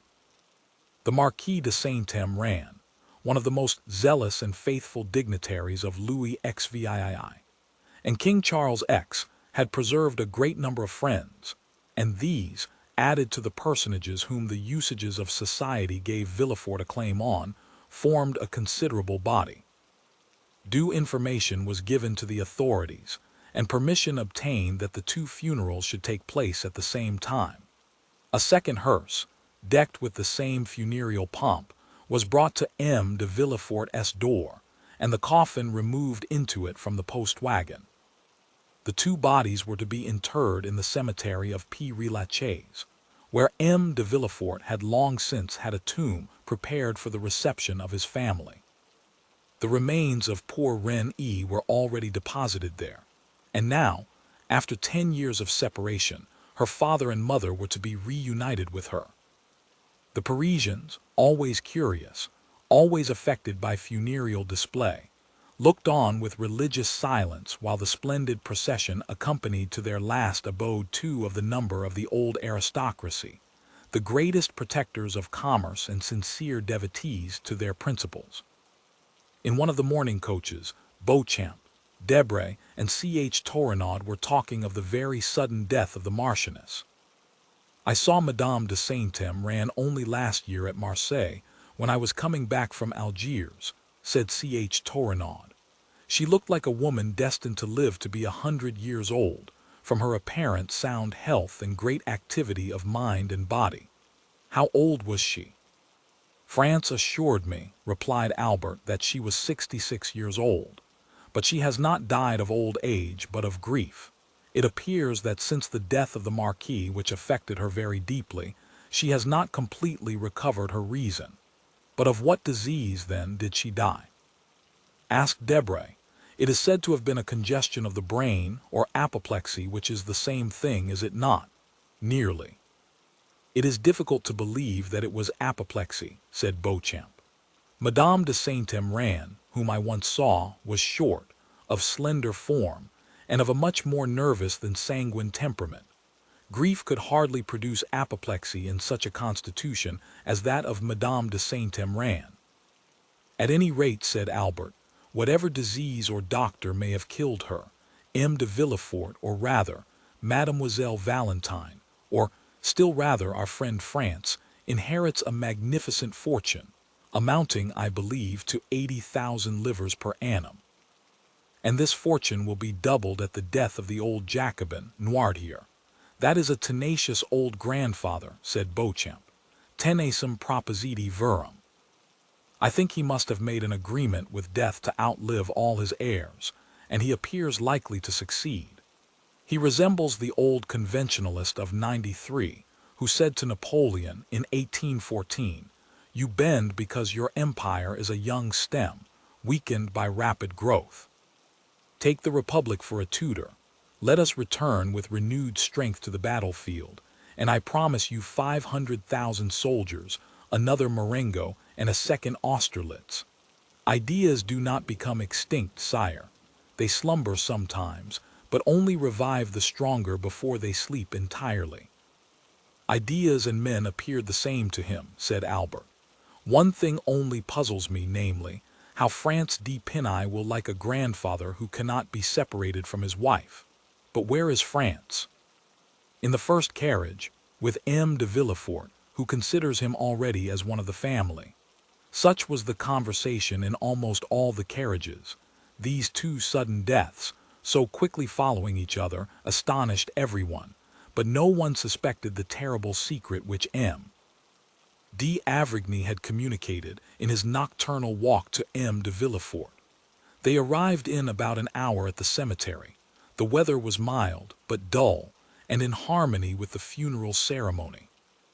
Among the groups which flocked towards the family vault, C.H. Torenaud recognized Morel, who had come alone in a cabriolet, and walked silently along the path bordered with yew trees. "You hear," said C.H. Torenaud, passing his arms through the young Captain S. "Are you a friend of Villefort S.? How is it that I have never met you at his house?" "I am no acquaintance of M. de Villefort S.," answered Morel, "but I was of Madame de Saint-Emran." Albert came up to them at this moment with France. "The time and place are but ill-suited for an introduction," said Albert, "but we are not superstitious. M. Morel, allow me to present to you M. France de Pinay, a delightful traveling companion, with whom I made the tour of Italy. My dear France, M. Maximilian Morel, an excellent friend I have acquired in your absence, and whose name you will hear me mention every time I make any allusion to affection, wit, or amiability." Morel hesitated for a moment. He feared it would be hypocritical to accost in a friendly manner the man whom he was tacitly opposing, but his oath and the gravity of the circumstances recurred to his memory. He struggled to conceal his emotion and bowed to France. "Mademoiselle de Villefort is in deep sorrow, is she not?" said Debray to France. "Extremely," replied he. "She looked so pale this morning I scarcely knew her." These apparently simple words pierced Morel to the heart. This man had seen Valentine and spoken to her. The young and high-spirited officer required all his strength of mind to resist breaking his oath. He took the arm of C.H. Torenaud and turned towards the vault, where the attendants had already placed the two coffins. "This is a magnificent habitation," said Beauchamp, looking towards the mausoleum, "a summer and winter palace. You will in turn enter it, my dear de Pinay, for you will soon be numbered as one of the family. I, as a philosopher, should like a little country house, a cottage down there under the trees, without so many freestones over my poor body. In dying, I will say to those around me what Voltaire wrote to Payerne, 'Io ruse,' and all will be over. But come, France, take courage, your wife is an heiress. Indeed, Beauchamp, you are unbearable.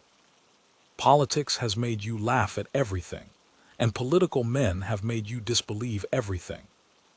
But when you have the honor of associating with ordinary men and the pleasure of leaving politics for a moment, try to find your affectionate heart, which you leave with your stick when you go to the chamber." "But tell me," said Beauchamp, "what is life? Is it not a halt in death as anteroom?" "I am prejudiced against Beauchamp," said Albert, drawing France away, and leaving the former to finish his philosophical dissertation with Debray. The Villefort vault formed a square of white stones, about 20 feet high. An interior partition separated the two families, and each apartment had its entrance door. Here were not, as in other tombs, ignoble drawers, one above another, where thrift bestows its dead and labels them like specimens in a museum. All that was visible within the bronze gates was a gloomy-looking room, separated by a wall from the vault itself. The two doors before mentioned were in the middle of this wall, and enclosed the Villefort and Saint-Emran coffins. Their grief might freely expend itself without being disturbed by the trifling loungers who came from a picnic party to visit Père Lachaise, or by lovers who make it their rendezvous. The two coffins were placed on trestles previously prepared for their reception in the right-hand crypt belonging to the Saint-Emran family. Villefort, France, and a few near relatives alone entered the sanctuary. As the religious ceremonies had all been performed at the door and there was no address given, the party all separated. Ch. Torrenaud, Albert, and Morel went one way and Debray and Beauchamp the other. France remained with M. de Villefort. At the gate of the cemetery, Morel made an excuse to wait. He saw France and M. de Villefort get into the same mourning coach, and thought this meeting foreboded evil. He then returned to Paris, and although in the same carriage with Ch. Torrenaud and Albert, he did not hear one word of their conversation. As France was about to take leave of M. de Villefort, "When shall I see you again?" said the latter. "At what time you please, sir," replied France, "as soon as possible." "I am at your command, sir. Shall we return together? If not unpleasant to you, on the contrary, I shall feel much pleasure."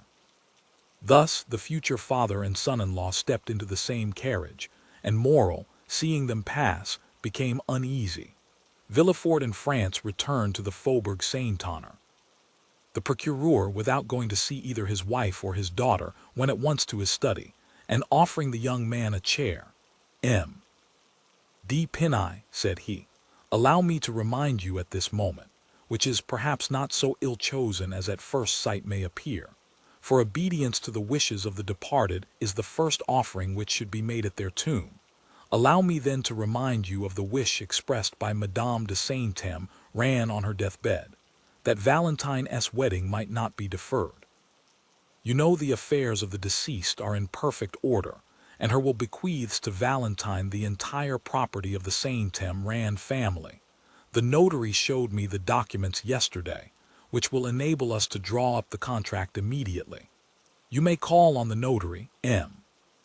Deschamps, Place Beauvau, Faubourg Saint-Honor, and you have my authority to inspect those deeds." "Sir," replied M.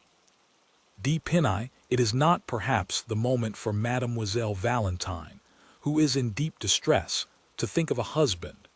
Indeed, I fear Valentine will have no greater pleasure than that of fulfilling her grandmother's last injunctions. There will be no obstacle from that quarter, I assure you." "In that case," replied France, "as I shall raise none, you may make arrangements when you please. I have pledged my word and shall feel pleasure and happiness in adhering to it." "Then," said Villefort, "nothing further is required. The contract was to have been signed 3 days since. We shall find it all ready and can sign it today." "But the mourning," said France, hesitating. "Don't be uneasy on that score," replied Villefort. "No ceremony will be neglected in my house. Mademoiselle de Villefort may retire during the prescribed 3 months to her estate of Saint-Tem. I say hers, for she inherits it today.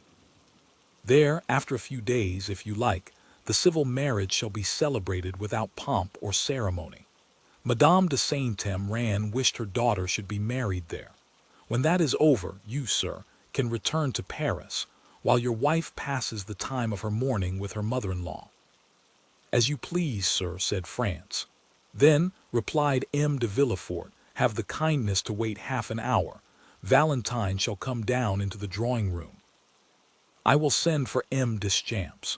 We will read and sign the contract before we separate, and this evening Madame de Villefort shall accompany Valentine to her estate, where we will rejoin them in a week." "Sir," said France, "I have one request to make." "What is it?" "I wish Albert de Morcerf and Raoul de Ch. Torrenaud to be present at this signature.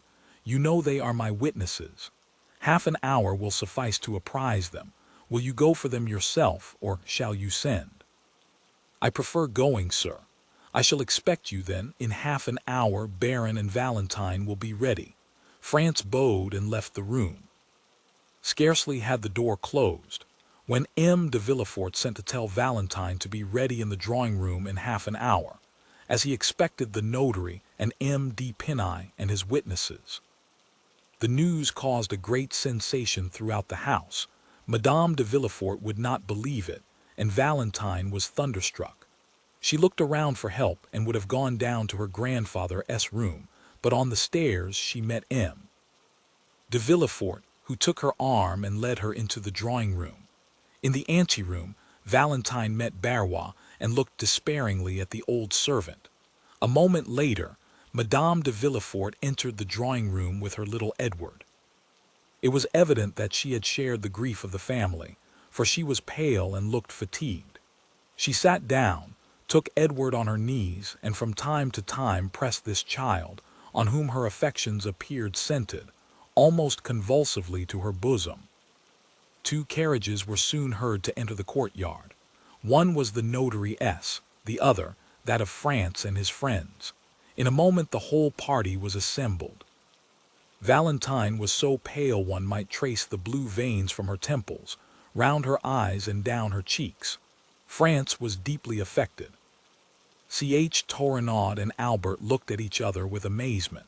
The ceremony, which was just concluded, had not appeared more sorrowful than did that which was about to begin. Madame de Villefort had placed herself in the shadow behind a velvet curtain, and as she constantly bent over her child, it was difficult to read the expression of her face. M. de Villefort was, as usual, unmoved. The notary, after having, according to the customary method, arranged the papers on the table, taken his place in an armchair and raised his spectacles, turned towards France. "Are you M. France de Quesnel, Baron de Pinay?" asked he, although he knew it perfectly. "Yes, sir," replied France. The notary bowed. "I have then to inform you, sir, at the request of M. de Villefort, that your projected marriage with Mademoiselle de Villefort has changed the feeling of M. Noirtier towards his grandchild, and that he disinherits her entirely of the fortune he would have left her. Let me hasten to add," continued he, "that the testator, having only the right to alienate a part of his fortune, and having alienated it all, the will not bear scrutiny and is declared null and void." "Yes," said Villefort, "but I warn M. de Pinay that during my lifetime my father S. shall never be questioned, my position forbidding any doubt to be entertained." "Sir," said France, "I regret much that such a question has been raised in the presence of Mademoiselle Valentine. I have never inquired the amount of her fortune, which, however limited it may be, exceeds mine. My family has sought consideration in this alliance with M. de Villefort. All I seek is happiness." Valentine imperceptibly thanked him, while 2 silent tears rolled down her cheeks. "Besides, sir," said Villefort, addressing himself to his future son-in-law, "excepting the loss of a portion of your hopes, this unexpected will need not personally wound you. M. Noirtier's weakness of mind sufficiently explains it.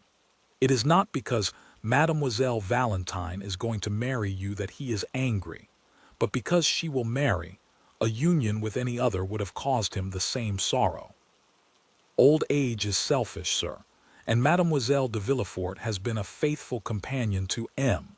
Noirtier, which she cannot be when she becomes the Baroness de Pinay. My father's melancholy state prevents our speaking to him on any subjects, which the weakness of his mind would incapacitate him from understanding, and I am perfectly convinced that at the present time, although he knows that his granddaughter is going to be married, M. Noirtier has even forgotten the name of his intended grandson." M. de Villefort had scarcely said this when the door opened and Barrois appeared. "Gentlemen," said he, in a tone strangely firm for a servant speaking to his masters under such solemn circumstances, "gentlemen, M. Noirtier de Villefort wishes to speak immediately to M. France de Quesnel, Baron de Pinay." He, as well as the notary, that there might be no mistake in the person, gave all his titles to the bridegroom-elect. Villefort started. Madame de Villefort let her son slip from her knees. Valentine rose, pale and dumb as a statue. Albert and Ch. Torrenaud exchanged a second look, more full of amazement than the first. The notary looked at Villefort. "It is impossible," said the procureur. "M. de Pinay cannot leave the drawing-room at present." "It is at this moment," replied Barrois with the same firmness, "that M. Noirtier, my master, wishes to speak on important subjects to M. France de Pinay." "Grandpapa Noirtier can speak now, then," said Edward, with his habitual quickness.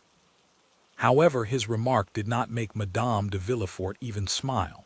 So much was every mind engaged, and so solemn was the situation. "Tell M. Noirtier," resumed Villefort, "that what he demands is impossible." "Then M. Noirtier gives notice to these gentlemen," replied Barrois, "that he will give orders to be carried to the drawing-room." Astonishment was at its height. Something like a smile was perceptible on Madame de Villefort's countenance. Valentine instinctively raised her eyes, as if to thank heaven. "Pray go," Valentine said, "M. de Villefort, and see what this new fancy of your grandfather S. is." Valentine rose quickly, and was hastening joyfully towards the door, when M. de Villefort altered his intention. "Stop," said he, "I will go with you." "Excuse me, sir," said France, "since M. Noirtier sent for me, I am ready to attend to his wish. Besides, I shall be happy to pay my respects to him, not having yet had the honor of doing so." "Pray, sir," said Villefort with marked uneasiness, "do not disturb yourself." "Forgive me, sir," said France in a resolute tone. "I would not lose this opportunity of proving to M. Noirtier how wrong it would be of him to encourage feelings of dislike to me, which I am determined to conquer, whatever they may be, by my devotion." And without listening to Villefort he arose, and followed Valentine, who was running downstairs with the joy of a shipwrecked mariner who finds a rock to cling to. M. de Villefort followed them. Ch. Torenaud and Morcerf exchanged a third look of still increasing wonder. Chapter 75. Noirtier was prepared to receive them, dressed in black and installed in his armchair. When the three persons he expected had entered, he looked at the door, which his valet immediately closed. "Listen," whispered Villefort to Valentine, who could not conceal her joy. "If M. Noirtier wishes to communicate anything which would delay your marriage, I forbid you to understand him." Valentine blushed but did not answer. Villefort approached Noirtier. "Here is M. France de Pinay," said he. "You requested to see him. We have all wished for this interview, and I trust it will convince you how ill-formed are your objections to Valentine's marriage." Noirtier answered only by a look which made Villefort's blood run cold. He motioned to Valentine to approach. In a moment, thanks to her habit of conversing with her grandfather, she understood that he asked for a key. Then his eye was fixed on the drawer of a small chest between the windows. She opened the drawer and found a key, and understanding that was what he wanted, again watched his eyes, which turned toward an old secretaire which had been neglected for many years and was supposed to contain nothing but useless documents. "Shall I open the secretaire?" asked Valentine. "Yes," said the old man. "And the drawers?" "Yes." "Those at the side?" "No, the middle one." "Yes." Valentine opened it and drew out a bundle of papers. "Is that what you wish for?" asked she. No, she took successively all the other papers out till the drawer was empty. "But there are no more," said she. Noirtier's eye was fixed on the dictionary. "Yes, I understand, grandfather," said the young girl. She pointed to each letter of the alphabet. At the letter S the old man stopped her. She opened and found the word secret. "Ah, is there a secret spring?" said Valentine. "Yes," said Noirtier, "and who knows it?" Noirtier looked at the door where the servant had gone out. "Barrois," said she. "Yes, shall I call him?" "Yes." Valentine went to the door and called Barrois. Villefort's impatience during this scene made the perspiration roll from his forehead, and France was stupefied. The old servant came. "Barrois," said Valentine, "my grandfather has told me to open that drawer in the secretaire, but there is a secret spring in it, which you know. Will you open it?" Barrois looked at the old man. "Obey," said Noirtier's intelligent eye. Barrois touched a spring, the false bottom came out, and they saw a bundle of papers tied with a black string. "Is that what you wish for?" said Barrois. "Yes. Shall I give these papers to M. de Villefort?" "No, to Mademoiselle Valentine." "No, to M. France de Pinay." "Yes." France, astonished, advanced a step. "To me, sir," said he. "Yes." France took them from Barrois and casting a glance at the cover, read, "To be given, after my death, to General Durand, who shall bequeath the packet to his son, with an injunction to preserve it as containing an important document."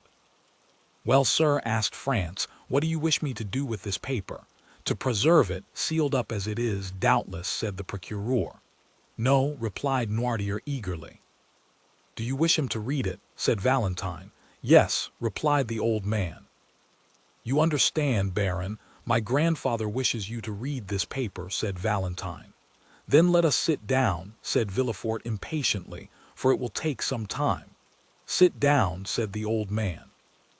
Villefort took a chair, but Valentine remained standing by her father's side and France before him, holding the mysterious paper in his hand. "Read," said the old man. France untied it and in the midst of the most profound silence read, "Extract of the report of a meeting of the Bonapartist Club in the Rue Saint-Jacques, held February 5th, 1815. France stopped. "February 5th, 1815. Said he, "It is the day my father was murdered." Valentine and Villefort were dumb. The eye of the old man alone seemed to say clearly, "Go on." "But it was on leaving this club," said he, "my father disappeared." Noirtier's eye continued to say, "Read." He resumed, "The undersigned Louis-Jacques Beaurepaire, Lieutenant Colonel of Artillery, Tyne Duchampy, General of Brigade, and Claude Lecharpel, Keeper of Woods and Forests, declare that on the 4th of February a letter arrived from the island of Elba, recommending to the kindness and the confidence of the Bonapartist Club General Flavien de Quesnel, who, having served the Emperor from 1804 to 1814, was supposed to be devoted to the interests of the Napoleon dynasty, notwithstanding the title of Baron which Louis XVI had just granted to him with his estate of Penai. A note was in consequence addressed to General de Quesnel, begging him to be present at the meeting next day, the 5th. The note indicated neither the street nor the number of the house where the meeting was to be held. It bore no signature, but it announced to the general that someone would call for him if he would be ready at 9 o'clock. The meetings were always held from that time till midnight. At 9 o'clock, the president of the club presented himself. The general was ready. The president informed him that one of the conditions of his introduction was that he should be eternally ignorant of the place of meeting, and that he would allow his eyes to be bandaged, swearing that he would not endeavor to take off the bandage. General de Quesnel accepted the condition, and promised on his honor not to seek to discover the road they took. The general's carriage was ready, but the president told him it was impossible for him to use it, since it was useless to blindfold the master if the coachman knew through what streets he went. "What must be done then?" asked the general. "I have my carriage here," said the president. "Have you, then, so much confidence in your servant that you can entrust him with a secret you will not allow me to know?" "Our coachman is a member of the club," said the president. "We shall be driven by a state councillor." "Then we run another risk," said the general, laughing, "that of being upset. We insert this joke to prove that the general was not in the least compelled to attend the meeting, but that he came willingly." When they were seated in the carriage, the president reminded the general of his promise to allow his eyes to be bandaged, to which he made no opposition. On the road, the president thought he saw the general make an attempt to remove the handkerchief, and reminded him of his oath. "Sure enough," said the general. The carriage stopped at an alley leading out of the Rue Saint-Jacques. The general alighted, leaning on the arm of the president, of whose dignity he was not aware, considering him simply as a member of the club. They went through the alley, mounted a flight of stairs, and entered the assembly room. The deliberations had already begun. The members, apprised of the sort of presentation which was to be made that evening, were all in attendance. When in the middle of the room the general was invited to remove his bandage, he did so immediately, and was surprised to see so many well-known faces in a society of whose existence he had till then been ignorant. They questioned him as to his sentiments, but he contented himself with answering that the letters from the island of Elba ought to have informed them. France interrupted himself by saying, "My father was a royalist. They need not have asked his sentiments, which were well known." "And hence," said Villefort, "arose my affection for your father, my dear M. France. Opinions held in common are a ready bond of union." "Read again," said the old man. France continued. The president then sought to make him speak more explicitly, but M. de Quesnel replied that he wished first to know what they wanted with him. He was then informed of the contents of the letter from the island of Elba, in which he was recommended to the club as a man who would be likely to advance the interests of their party. One paragraph spoke of the return of Bonaparte and promised another letter and further details. On the arrival of the Pharaon belonging to the shipbuilder Morel, of Marseille, whose captain was entirely devoted to the emperor. During all this time, the general, on whom they thought to have relied as on a brother, manifested evidently signs of discontent and repugnance. When the reading was finished, he remained silent, with knitted brows. "Well," asked the president, "what do you say to this letter, General?" "I say that it is too soon, after declaring myself for Louis XVI, to break my vow in behalf of the ex-emperor." This answer was too clear to permit of any mistake as to his sentiments. "General," said the president, "we acknowledge no King Louis XVI, or an ex-emperor, but His Majesty the Emperor and King, driven from France, which is his kingdom, by violence and treason." "Excuse me, gentlemen," said the general, "you may not acknowledge Louis XVI, but I do, as he has made me a baron and a field marshal, and I shall never forget that for these two titles I am indebted to his happy return to France." "Sir," said the president, rising with gravity, "be careful what you say. Your words clearly show us that they are deceived concerning you in the island of Elba, and have deceived us. The communication has been made to you in consequence of the confidence placed in you, and which does you honor. Now we discover our error. A title and promotion attach you to the government we wish to overturn. We will not constrain you to help us. We enroll no one against his conscience, but we will compel you to act generously, even if you are not disposed to do so." "You would call acting generously, knowing your conspiracy and not informing against you.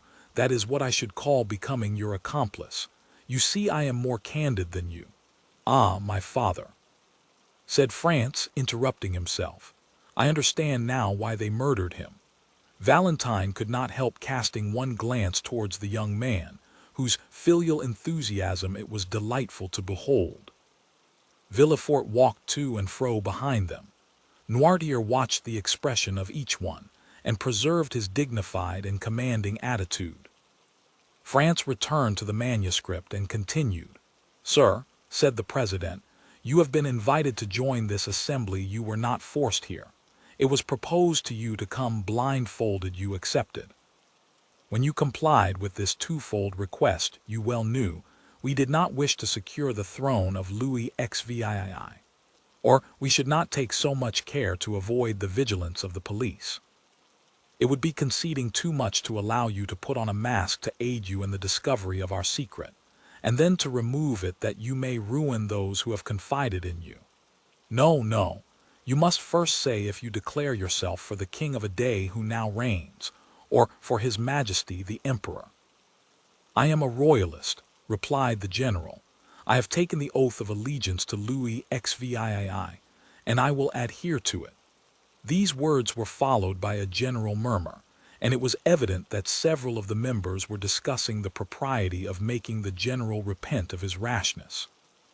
The president again arose, and having imposed silence, said, "Sir, you are too serious and too sensible a man not to understand the consequences of our present situation, and your candor has already dictated to us the conditions which remain for us to offer you." The general, putting his hand on his sword, exclaimed, "If you talk of honor, do not begin by disavowing its laws, and impose nothing by violence. And you, sir," continued the president, with a calmness still more terrible than the general's anger, "I advise you not to touch your sword." The general looked around him with slight uneasiness. However, he did not yield, but calling up all his fortitude, said, "I will not swear." "Then you must die," replied the president calmly. M.D. Pinai became very pale. He looked round him a second time. Several members of the club were whispering and getting their arms from under their cloaks. "General," said the president, "do not alarm yourself. You are among men of honor who will use every means to convince you before resorting to the last extremity. But as you have said, you are among conspirators. You are in possession of our secret, and you must restore it to us." A significant silence followed these words, and as the general did not reply, "Close the doors," said the president to the doorkeeper. The same deadly silence succeeded these words. Then the general advanced, and making a violent effort to control his feelings, "I have a son," said he, "and I ought to think of him, finding myself among assassins." "General," said the chief of the assembly, "one man may insult 50, it is the privilege of weakness. But he does wrong to use his privilege. Follow my advice, swear, and do not insult." The general, again daunted by the superiority of the chief, hesitated a moment. Then advancing to the president's desk, "What is the form?" said he. "It is this: I swear by my honor not to reveal to anyone what I have seen and heard on the 5th of February, 1815, between 9 and 10 o'clock in the evening, and I plead guilty of death should I ever violate this oath." The general appeared to be affected by a nervous tremor, which prevented his answering for some moments. Then, overcoming his manifest repugnance, he pronounced the required oath, but in so low a tone as to be scarcely audible to the majority of the members, who insisted on his repeating it clearly and distinctly, which he did. "Now am I at liberty to retire," said the general. The president rose, appointed 3 members to accompany him, and got into the carriage with the general after bandaging his eyes. One of those 3 members was the coachman who had driven them there. The other members silently dispersed. "Where do you wish to be taken?" asked the president. "Anywhere out of your presence," replied M.D. Pinai. "Beware, sir," replied the president. "You are no longer in the assembly, and have only to do with individuals. Do not insult them unless you wish to be held responsible." But instead of listening, M.D. Pinai went on, "You are still as brave in your carriage as in your assembly because you are still 4 against 1. The president stopped the coach. They were at that part of the Quai des Ormes where the steps lead down to the river. "Why do you stop here?" asked D. Pinai. "Because, sir," said the president, "you have insulted a man, and that man will not go one step farther without demanding honorable reparation." "Another method of assassination," said the general, shrugging his shoulders. "Make no noise, sir, unless you wish me to consider you as one of the men of whom you spoke just now as cowards, who take their weakness for a shield. You are alone, one alone shall answer you. You have a sword by your side, I have one in my cane. You have no witness, one of these gentlemen will serve you. Now, if you please, remove your bandage." The general tore the handkerchief from his eyes. "At last," said he, "I shall know with whom I have to do." They opened the door and the 4 men alighted. France again interrupted himself, and wiped the cold drops from his brow. There was something awful in hearing the son read aloud in trembling pallor these details of his father's death, which had hitherto been a mystery. Valentine clasped her hands as if in prayer. Noirtier looked at Villefort with an almost sublime expression of contempt and pride. France continued, "It was, as we said, the 5th of February. For 3 days the mercury had been 5 or 6 degrees below freezing, and the steps were covered with ice.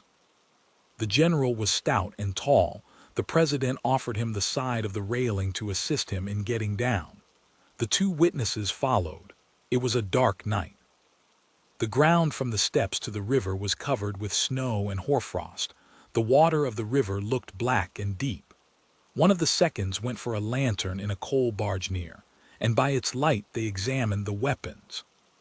The president's sword, which was simply, as he had said, one he carried in his cane, was 5 inches shorter than the General S, and had no guard.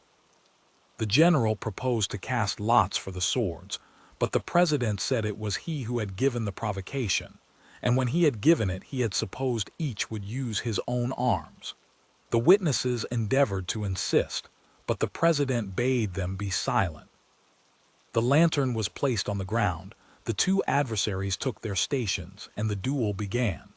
The light made the two swords appear like flashes of lightning. As for the men, they were scarcely perceptible, the darkness was so great. General D. Pinay passed for one of the best swordsmen in the army, but he was pressed so closely in the onset that he missed his aim and fell. The witnesses thought he was dead, but his adversary, who knew he had not struck him, offered him the assistance of his hand to rise. The circumstance irritated instead of calming the general, and he rushed on his adversary. But his opponent did not allow his guard to be broken. He received him on his sword, and 3 times the general drew back on finding himself too closely engaged, and then returned to the charge. At the 3rd he fell again. They thought he slipped as at first, and the witnesses, seeing he did not move, approached and endeavored to raise him, but the one who passed his arm around the body found it was moistened with blood. The general, who had almost fainted, revived. "Ah," said he, "they have sent some fencing master to fight with me." The president, without answering, approached the witness who held the lantern, and raising his sleeve, showed him 2 wounds he had received in his arm. Then opening his coat and unbuttoning his waistcoat, displayed his side, pierced with a 3rd wound. Still he had not even uttered a sigh. General D. Pinay died 5 minutes after. France read these last words in a voice so choked that they were hardly audible, and then stopped, passing his hand over his eyes as if to dispel a cloud. But after a moment's silence, he continued. The president went up the steps, after pushing his sword into his cane. A track of blood on the snow marked his course. He had scarcely arrived at the top when he heard a heavy splash in the water. It was the General's body, which the witnesses had just thrown into the river after ascertaining that he was dead. The general fell, then, in a loyal duel, and not in ambush as it might have been reported. In proof of this, we have signed this paper to establish the truth of the facts, lest the moment should arrive when either of the actors in this terrible scene should be accused of premeditated murder or of infringement of the laws of honor. Signed, Beaurepaire, Duchamp, and Lecharpel. When France had finished reading this account, so dreadful for a son, when Valentine, pale with emotion, had wiped away a tear, when Villefort, trembling and crouched in a corner, had endeavored to lessen the storm by supplicating glances at the implacable old man, "Sir," said D. Pinay to Noirtier, "since you are well acquainted with all these details, which are attested by honorable signatures, since you appear to take some interest in me, although you have only manifested it hitherto by causing me sorrow, refuse me not one final satisfaction. Tell me the name of the president of the club, that I may at least know who killed my father." Villefort mechanically felt for the handle of the door. Valentine, who understood sooner than anyone her grandfather's answer, and who had often seen 2 scars upon his right arm, drew back a few steps. "Mademoiselle," said France, turning towards Valentine, "unite your efforts with mine to find out the name of the man who made me an orphan at 2 years of age." Valentine remained dumb and motionless. "Hold, sir," said Villefort. "Do not prolong this dreadful scene. The names have been purposely concealed. My father himself does not know who this president was, and if he knows, he cannot tell you. Proper names are not in the dictionary." "Oh, misery!" cried France. "The only hope which sustained me and enabled me to read to the end was that of knowing, at least, the name of him who killed my father. Sir," cried he, turning to Noirtier, "do what you can make me understand in some way." "Yes," replied Noirtier. "Oh, mademoiselle," cried France, "your grandfather says he can indicate the person. Help me, lend me your assistance." Noirtier looked at the dictionary. France took it with a nervous trembling and repeated the letters of the alphabet successively, until he came to M. At that letter the old man signified yes. M, repeated France. The young man's finger glided over the words, but at each one Noirtier answered by a negative sign. Valentine hid her head between her hands. At length France arrived at the word myself. Yes, you, cried France, whose hair stood on end. You M. Noirtier, you killed my father. Yes, replied Noirtier, fixing a majestic look on the young man. France fell powerless on a chair. Villefort opened the door and escaped, for the idea had entered his mind to stifle the little remaining life in the heart of this terrible old man. Chapter 76. Meanwhile M. Cavalcanti, the elder, had returned to his service, not in the army of His Majesty the Emperor of Austria, but at the gaming table of the baths of Lucca, of which he was one of the most assiduous courtiers. He had spent every farthing that had been allowed for his journey as a reward for the majestic and solemn manner in which he had maintained his assumed character of father. M. Andrea, at his departure, inherited all the papers which proved that he had indeed the honor of being the son of the Marquis Bartolomeo and the Marchioness Oliva Corsinari. He was now fairly launched in that Parisian society which gives such ready access to foreigners and treats them, not as they really are, but as they wish to be considered. Besides, what is required of a young man in Paris? To speak its language tolerably, to make a good appearance, to be a good gamester, and to pay in cash. They are certainly less particular with a foreigner than with a Frenchman. Andrea had, then, in a fortnight, attained a very fair position. He was called Count. He was said to possess 50,000 livres per annum, and his father's immense riches, buried in the quarries of Sarevza, were a constant theme. A learned man, before whom the last circumstance was mentioned as a fact, declared he had seen the quarries in question, which gave great weight to assertions hitherto somewhat doubtful, but which now assumed the garb of reality. Such was the state of society in Paris at the period we bring before our readers, when Monte Cristo went one evening to pay M. Danglars a visit. M. Danglars was out, but the Count was asked to go and see the Baroness, and he accepted the invitation. It was never without a nervous shudder, since the dinner at Auteuil, and the events which followed it, that Madame Danglars heard Monte Cristo's name announced. If he did not come, the painful sensation became most intense. If, on the contrary, he appeared, his noble countenance, his brilliant eyes, his amiability, his polite attention even towards Madame Danglars, soon dispelled every impression of fear. It appeared impossible to the Baroness that a man of such delightfully pleasing manners should entertain evil designs against her. Besides, the most corrupt minds only suspect evil when it would answer some interested end. Useless injury is repugnant to every mind. When Monte Cristo entered the boudoir, to which we have already once introduced our readers, and where the Baroness was examining some drawings, which her daughter passed to her after having looked at them with M.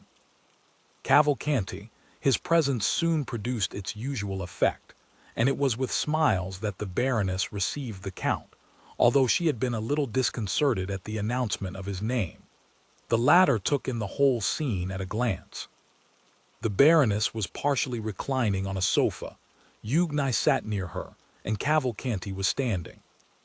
Cavalcanti, dressed in black, like one of Goethe's heroes, with varnished shoes and white silk open-work stockings, passed a white and tolerably nice-looking hand through his light hair, and so displayed a sparkling diamond, that in spite of Monte Cristo's advice, the vain young man had been unable to resist putting on his little finger. This movement was accompanied by killing glances at Mademoiselle Danglars, and by sighs launched in the same direction. Mademoiselle Danglars was still the same cold, beautiful, and satirical. Not one of these glances, nor one sigh, was lost on her. They might have been said to fall on the shield of Minerva, which some philosophers assert protected sometimes the breast of Sappho. Hugues bowed coldly to the Count, and availed herself of the first moment when the conversation became earnest to escape to her study, whence very soon two cheerful and noisy voices being heard in connection with occasional notes of the piano, assured Monte Cristo that Mademoiselle Danglars preferred to his society, and to that of M. Cavalcanti the company of Mademoiselle Louise Armely, her singing teacher. It was then, especially while conversing with Madame Danglars and apparently absorbed by the charm of the conversation, that the Count noticed M. Andrea Cavalcanti's solicitude, his manner of listening to the music at the door he dared not pass, and of manifesting his admiration. The banker soon returned. His first look was certainly directed towards Monte Cristo, but the second was for Andrea. As for his wife, he bowed to her, as some husbands do to their wives, but in a way that bachelors will never comprehend, until a very extensive code is published on conjugal life. "Have not the ladies invited you to join them at the piano?" said Danglars to Andrea. "Alas, no, sir," replied Andrea with a sigh, still more remarkable than the former ones. Danglars immediately advanced towards the door and opened it. The two young ladies were seen seated on the same chair, at the piano, accompanying themselves, each with one hand, a fancy to which they had accustomed themselves and performed admirably. Mademoiselle Armely, whom they then perceived through the open doorway, formed with Hugues nigh one of the tableaux vivants of which the Germans are so fond. She was somewhat beautiful, and exquisitely formed a little fairy-like figure, with large curls falling on her neck, which was rather too long, as Perugino sometimes makes his virgins, and her eyes dull from fatigue. She was said to have a weak chest, and like Antonia in the Cremona violin, she would die one day while singing. Monte Cristo cast one rapid and curious glance round this sanctum. It was the first time he had ever seen Mademoiselle Armely, of whom he had heard much. "Well," said the banker to his daughter, "are we then all to be excluded?" He then led the young man into the study, and either by chance or man over the door was partially closed after Andrea, so that from the place where they sat neither the Count nor the Baroness could see anything. But as the banker had accompanied Andrea, Madame Danglars appeared to take no notice of it. The Count soon heard Andrea's voice, singing a Corsican song, accompanied by the piano. While the Count smiled at hearing this song, which made him lose sight of Andrea in the recollection of Benedetto, Madame Danglars was boasting to Monte Cristo of her husband's strength of mind, who that very morning had lost 300,000 or 400,000 francs by a failure at Milan. The praise was well deserved, for had not the Count heard it from the Baroness, or by one of those means by which he knew everything, the Baroness' countenance would not have led him to suspect it. Thought Monte Cristo, he begins to conceal his losses, a month since he boasted of them. Then aloud, "Oh, Madame, M. Danglars is so skillful, he will soon regain at the Bourse what he loses elsewhere." "I see that you participate in a prevalent error," said Madame Danglars. "What is it?" said Monte Cristo. "That M. Danglars speculates, whereas he never does." "Truly, Madame, I recollect M.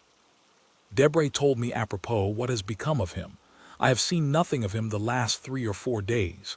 "Nor I," said Madame Danglars, "but you began a sentence, sir, and did not finish." "Which? M.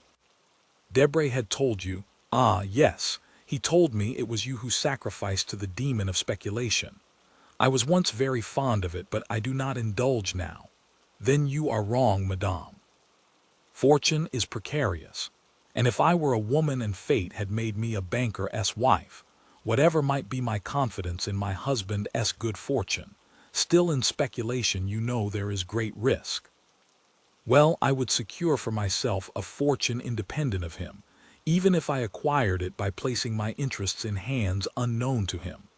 Madame Danglars blushed, in spite of all her efforts. "Stay," said Monte Cristo, as though he had not observed her confusion. "I have heard of a lucky hit that was made yesterday on the Neapolitan bonds. I have none, nor have I ever possessed any, But really we have talked long enough of money, Count. We are like two stockbrokers. Have you heard how fate is persecuting the poor Villaforts? What has happened? Said the Count, simulating total ignorance. You know the Marquis of Saint-Rand died a few days after he had set out on his journey to Paris, and the Marchioness a few days after her arrival. Yes, said Monte Cristo, I have heard that, but as Claudius said to Hamlet, it is a law of nature. Their fathers died before them and they mourned their loss. They will die before their children, who will in their turn grieve for them. But that is not all. Not all. No, they were going to marry their daughter, to M. France de Pinay. Is it broken off? Yesterday morning it appears France declined the honor, indeed. And is the reason known? Know how extraordinary, and how does M. de Villefort bear it, as usual, like a philosopher? Danglars returned at this moment alone. Well, said the Baroness, do you leave M. Cavalcanti with your daughter? And Mademoiselle Armely, said the banker, do you consider her no one? Then, turning to Monte Cristo, he said, Prince Cavalcanti is a charming young man, is he not? But is he really a prince? I will not answer for it, said Monte Cristo. His father was introduced to me as a marquis, so he ought to be a count, but I do not think he has much claim to that title. Why? Said the banker. If he is a prince, he is wrong not to maintain his rank. I do not like anyone to deny his origin. Oh, you are a thorough democrat, said Monte Cristo, smiling. But do you see to what you are exposing yourself? Said the Baroness. If perchance M. de Morcerf came, he would find M. Cavalcanti in that room, where he, the betrothed of Huguenot, has never been admitted. You may well say, perchance, replied the banker, for he comes so seldom, it would seem only chance that brings him. But should he come and find that young man with your daughter, he might be displeased. You are mistaken. M. Albert would not do us the honor to be jealous. He does not like Huguenot sufficiently. Besides, I care not for his displeasure. Still, situated as we are. Yes, do you know how we are situated? At his mother's ball he danced once with Huguenot and M. Cavalcanti 3 times, and he took no notice of it. The valet announced the Vicomte Albert de Morcerf. The Baroness rose hastily and was going into the study when Danglars stopped her. Let her alone, said he. She looked at him in amazement. Monte Cristo appeared to be unconscious of what passed. Albert entered, looking very handsome and in high spirits. He bowed politely to the Baroness, familiarly to Danglars, and affectionately to Monte Cristo. Then turning to the Baroness, May I ask how Mademoiselle Danglars is? Said he. She is quite well, replied Danglars quickly. She is at the piano with M. Cavalcanti. Albert retained his calm and indifferent manner. He might feel perhaps annoyed, but he knew Monte Cristo's eye was on him.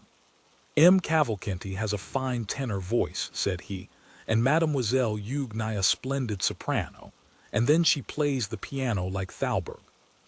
The concert must be a delightful one. They suit each other remarkably well, said Danglars. Albert appeared not to notice this remark, which was, however, so rude that Madame Danglars blushed. I too, said the young man, am a musician at least. My masters used to tell me so.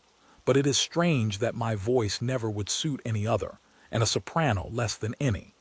Danglars smiled and seemed to say, it is of no consequence. Then, hopping doubtless to effect his purpose, he said, the prince and my daughter were universally admired yesterday. You were not of the party, M. de Morcerf. What prince? Asked Albert.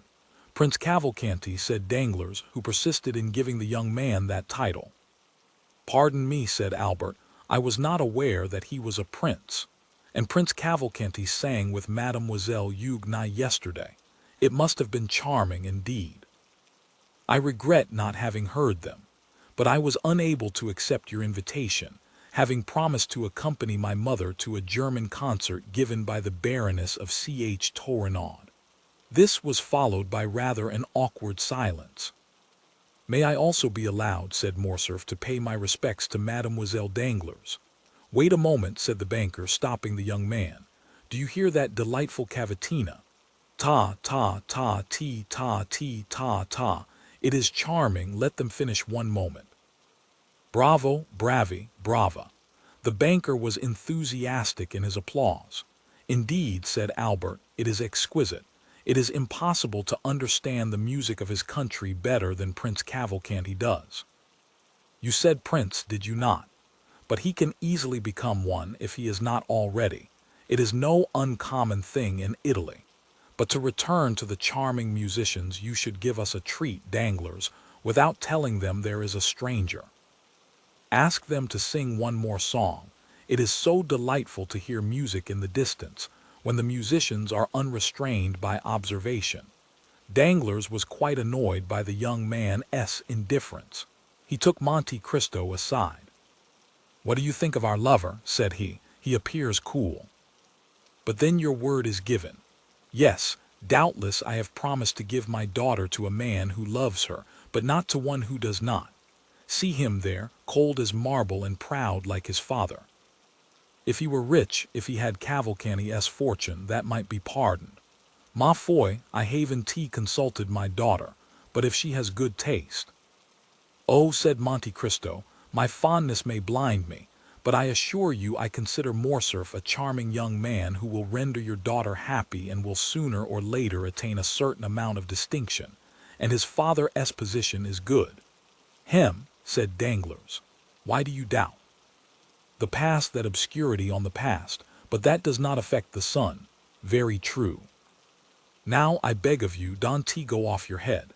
It is a month now that you have been thinking of this marriage, and you must see that it throws some responsibility on me, for it was at my house you met this young Cavalcanti, whom I do not really know at all. But I do. Have you made inquiry? Is there any need of that? Does not his appearance speak for him? And he is very rich.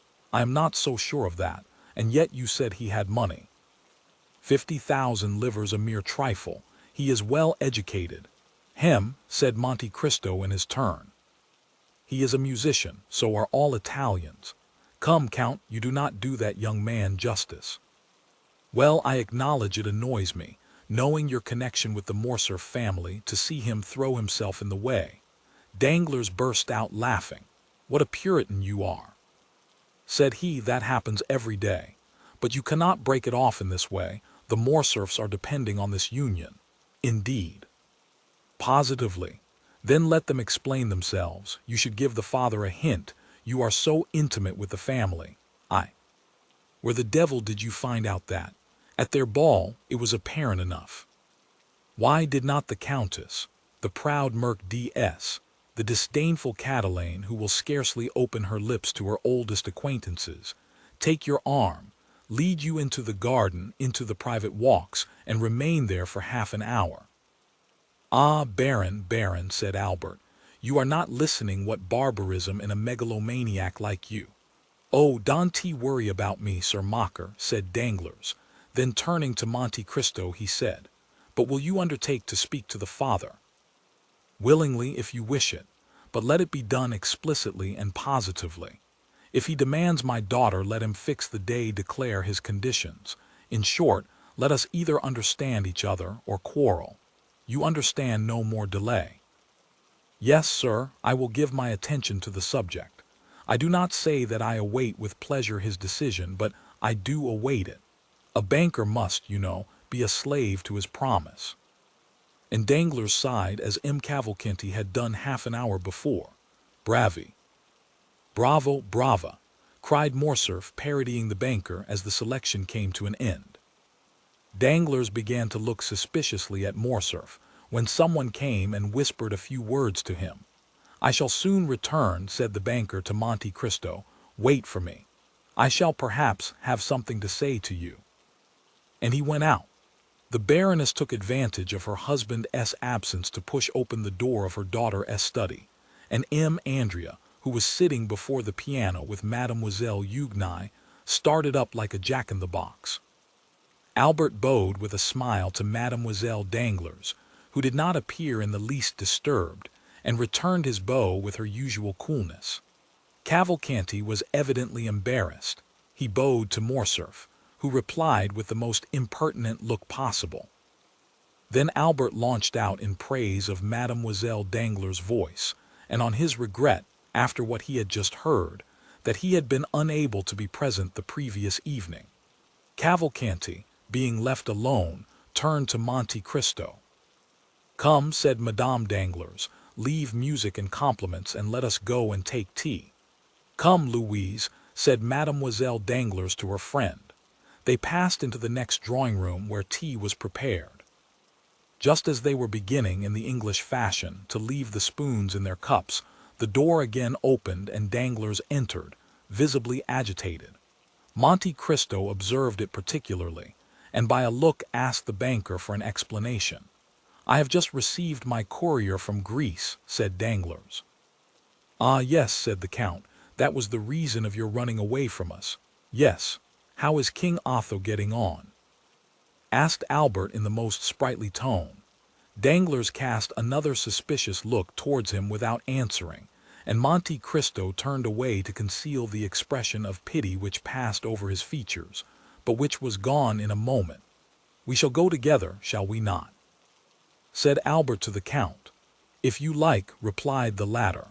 Albert could not understand the banker's look, and turning to Monte Cristo, who understood it perfectly, "Did you see," said he, "how he looked at me?" "Yes," said the Count, "but did you think there was anything particular in his look?" "Indeed, I did. And what does he mean by his news from Greece?" "How can I tell you?" "Because I imagine you have correspondents in that country." Monte Cristo smiled significantly. "Stop," said Albert, "here he comes." "I shall compliment Mademoiselle Danglars on her cameo, while the father talks to you. If you compliment her at all, let it be on her voice at least," said Monte Cristo. "No, everyone would do that." "My dear Viscount, you are dreadfully impertinent." Albert advanced towards Eugne, smiling. Meanwhile Danglars, stooping to Monte Cristo's ear, "Your advice was excellent," said he. "There is a whole history connected with the names Fernand and Yanina." "Indeed," said Monte Cristo. "Yes, I will tell you all, but take away the young man. I cannot endure his presence." "He is going with me. Shall I send the father to you?" "Immediately." "Very well." The Count made a sign to Albert, and they bowed to the ladies, and took their leave, Albert perfectly indifferent to Mademoiselle Danglars' contempt, Monte Cristo reiterating his advice to Madame Danglars on the prudence a banker's wife should exercise in providing for the future. M. Cavalcanti remained master of the field. Chapter 77. Scarcely had the Count's horses cleared the angle of the boulevard, when Albert, turning towards the Count, burst into a loud fit of laughter, much too loud, in fact, not to give the idea of its being rather forced and unnatural. "Well," said he, "I will ask you the same question which Charles Ix put to Catherine de' Medici after the massacre of St. Bartholomew. How have I played my little part?" "To what do you allude?" asked Monte Cristo. "To the installation of my rival at M. Danglars." "What rival?" "Ma foi, what rival? Why, your prot G.M. Andrea Cavalcanti." "Ah, no joking, Viscount, if you please. I do not patronize M. Andrea, at least, not as concerns M. Danglars, and you would be to blame for not assisting him, if the young man really needed your help in that quarter, but, happily for me, he can dispense with it." "What, do you think he is paying his addresses?" "I am certain of it. His languishing looks and modulated tones when addressing Mademoiselle Danglars fully proclaim his intentions. He aspires to the hand of the proud Eugne. What does that signify, so long as they favor your suit? But it is not the case, my dear Count. On the contrary, I am repulsed on all sides." "What?" "It is so indeed. Mademoiselle Eugne scarcely answers me, and Mademoiselle Armely, her confidante, does not speak to me at all. But the father has the greatest regard possible for you," said Monte Cristo. "He—" "Oh no, he has plunged 1,000 daggers into my heart, tragedy weapons, I own, which instead of wounding sheathe their points in their own handles, but daggers which he nevertheless believed to be real and deadly. Jealousy indicates affection. True, but I am not jealous. He is of whom? Of Debray. No, of you. Of me.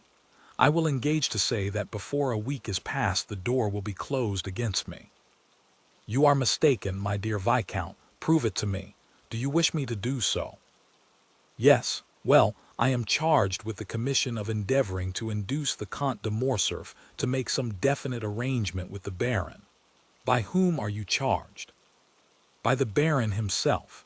Oh, said Albert with all the cajolery of which he was capable, you surely will not do that, my dear Count. Certainly I shall, Albert, as I have promised to do it. Well, said Albert, with a sigh, it seems you are determined to marry me. I am determined to try and be on good terms with everybody, at all events, said Monte Cristo. But apropos of Debray, how is it that I have not seen him lately at the Baroness' house? There has been a misunderstanding. What with the Baroness? No, with the Baron. Has he perceived anything? Ah, that is a good joke. Do you think he suspects? Said Monte Cristo with charming artlessness. Where have you come from, my dear Count? Said Albert. From Congo, if you will. It must be farther off than even that. But what do I know of your Parisian husbands? Oh, my dear Count, husbands are pretty much the same everywhere. An individual husband of any country is a pretty fair specimen of the whole race. But then, what can have led to the quarrel between Danglars and Debray? They seem to understand each other so well, said Monte Cristo with renewed energy. Ah, now you are trying to penetrate into the mysteries of Isis, in which I am not initiated. When Andrea Cavalcanti has become one of the family, you can ask him that question. The carriage stopped. Here we are, said Monte Cristo. It is only 10:30 o'clock. Come in. Certainly I will. My carriage shall take you back. No, thank you. I gave orders for my coup to follow me. There it is, then, said Monte Cristo as he stepped out of the carriage. They both went into the house. The drawing-room was lighted up. They went in there. You will make tea for us, Baptistin, said the Count. Baptistin left the room without waiting to answer, and in 2 seconds reappeared, bringing on a tray all that his master had ordered, ready prepared, and appearing to have sprung from the ground, like the repasts which we read of in fairy tales. Really, my dear Count, said Morcerf, what I admire in you is, not so much your riches, for perhaps there are people even wealthier than yourself, nor is it only your wit, for Beaumarchais might have possessed as much, but it is your manner of being served, without any questions, in a moment, in a second. It is as if they guessed what you wanted by your manner of ringing, and made a point of keeping everything you can possibly desire in constant readiness. What you say is perhaps true. They know my habits. For instance, you shall see. How do you wish to occupy yourself during tea time? Ma foi, I should like to smoke. Monte Cristo took the gong and struck it once. In about the space of a second a private door opened, and Ali appeared, bringing 2 chibouks filled with excellent latakia. It is quite wonderful, said Albert. Oh no, it is as simple as possible, replied Monte Cristo. Ali knows I generally smoke while I am taking my tea or coffee. He has heard that I ordered tea, and he also knows that I brought you home with me. When I summoned him, he naturally guessed the reason of my doing so, and as he comes from a country where hospitality is especially manifested through the medium of smoking, he naturally concludes that we shall smoke in company, and therefore brings 2 chibouks instead of 1, and now the mystery is solved. Certainly you give a most commonplace air to your explanation, but it is not the less true that you but what do I hear? And Morcerf inclined his head towards the door, through which sounds seemed to issue resembling those of a guitar. Ma foi, my dear Viscount, you are fated to hear music this evening. You have only escaped from Mademoiselle Danglars' piano, to be attacked by Haid es Guzla. Haid what an adorable name. Are there, then, really women who bear the name of Haid anywhere but in Byron's poems? Certainly there are. Haid is a very uncommon name in France, but is common enough in Albania and Epirus. It is as if you said, for example, chastity, modesty, innocence. It is a kind of baptismal name, as you Parisians call it." "Oh, that is charming," said Albert. "How I should like to hear my countrywomen called Mademoiselle Goodness, Mademoiselle Silence, Mademoiselle Christian Charity. Only think, then, if Mademoiselle Danglars, instead of being called Claire Marie Huguenot, had been named Mademoiselle Chastity Modesty Innocence Danglars, what a fine effect that would have produced on the announcement of her marriage." "Hush," said the Count, "do not joke in so loud a tone. Haydée may hear you, perhaps. And you think she would be angry?"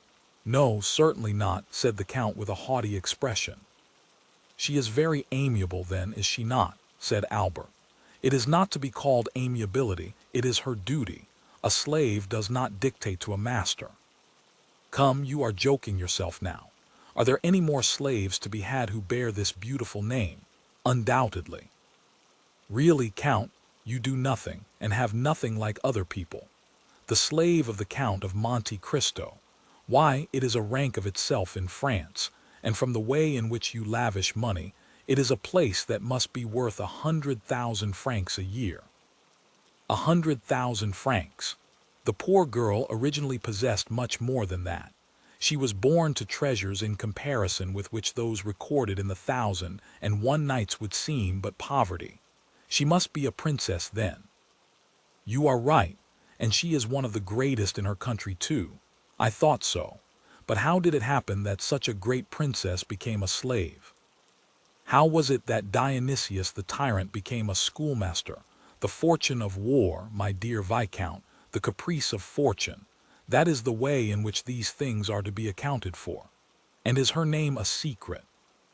As regards the generality of mankind it is, but not for you, my dear Viscount, who are one of my most intimate friends, and on whose silence I feel I may rely. If I consider it necessary to enjoin it, may I not do so? Certainly, on my word of honor. You know the history of the Pasha of Yanina, do you not? Of Ali Tepelini? Oh, yes. It was in his service that my father made his fortune. True, I had forgotten that. Well, what is Haydée to Ali Tepelini? Merely his daughter. What, the daughter of Ali Pasha? Of Ali Pasha and the beautiful Vasiliki? And your slave, ma foi, yes, but how did she become so? Why, simply from the circumstance of my having bought her one day, as I was passing through the market at Constantinople. Wonderful! Really, my dear Count, you seem to throw a sort of magic influence over all in which you are concerned. When I listen to you, existence no longer seems reality, but a waking dream. Now, I am perhaps going to make an imprudent and thoughtless request, but say on. But since you go out with Haydée, and sometimes even take her to the opera, well, I think I may venture to ask you this favor. You may venture to ask me anything. Well then, my dear Count, present me to your princess. I will do so, but on two conditions. I accept them at once. The first is, that you will never tell anyone that I have granted the interview. Very well, said Albert, extending his hand. I swear I will not. The second is, that you will not tell her that your father ever served hers. I give you my oath that I will not. Enough, Viscount. You will remember those two vows, will you not? But I know you to be a man of honor. The Count again struck the gong. Ali reappeared. Tell Haydée, said he, that I will take coffee with her, and give her to understand that I desire permission to present one of my friends to her. Ali bowed and left the room. Now understand me, said the Count, no direct questions, my dear Morcerf. If you wish to know anything, tell me, and I will ask her. Agreed. Ali reappeared for the third time, and drew back the tapestried hanging which concealed the door, to signify to his master and Albert that they were at liberty to pass on. Let us go in, said Monte Cristo. Albert passed his hand through his hair, and curled his mustache. Then, having satisfied himself as to his personal appearance, followed the Count into the room, the latter having previously resumed his hat and gloves. Ali was stationed as a kind of advance guard, and the door was kept by the 3 French attendants, commanded by Mietho. Haydée was awaiting her visitors in the first room of her apartments, which was the drawing-room. Her large eyes were dilated with surprise and expectation, for it was the first time that any man, except Monte Cristo, had been accorded an entrance into her presence. She was sitting on a sofa placed in an angle of the room, with her legs crossed under her in the Eastern fashion, and seemed to have made for herself, as it were, a kind of nest in the rich Indian silks which enveloped her. Near her was the instrument on which she had just been playing. It was elegantly fashioned and worthy of its mistress. On perceiving Monte Cristo, she arose and welcomed him with a smile peculiar to herself, expressive at once of the most implicit obedience and also of the deepest love. Monte Cristo advanced towards her and extended his hand, which she as usual raised to her lips. Albert had proceeded no farther than the door, where he remained rooted to the spot, being completely fascinated by the sight of such surpassing beauty, beheld as it was for the first time, and of which an inhabitant of more northern climes could form no adequate idea. "Whom do you bring?" asked the young girl in Romaic of Monte Cristo. "Is it a friend, a brother, a simple acquaintance, or an enemy?" "A friend," said Monte Cristo in the same language. "What is his name?" "Count Albert. It is the same man whom I rescued from the hands of the banditti at Rome. In what language would you like me to converse with him?" Monte Cristo turned to Albert. "Do you know modern Greek?" asked he. "Alas, no," said Albert, "nor even ancient Greek, my dear Count. Never had Homer or Plato a more unworthy scholar than myself." "Then," said Haydée, proving by her remark that she had quite understood Monte Cristo's question and Albert's answer, "then I will speak either in French or Italian, if my lord so wills it." Monte Cristo reflected one instant. "You will speak in Italian," said he. Then, turning towards Albert, "It is a pity you do not understand either ancient or modern Greek, both of which Haydée speaks so fluently.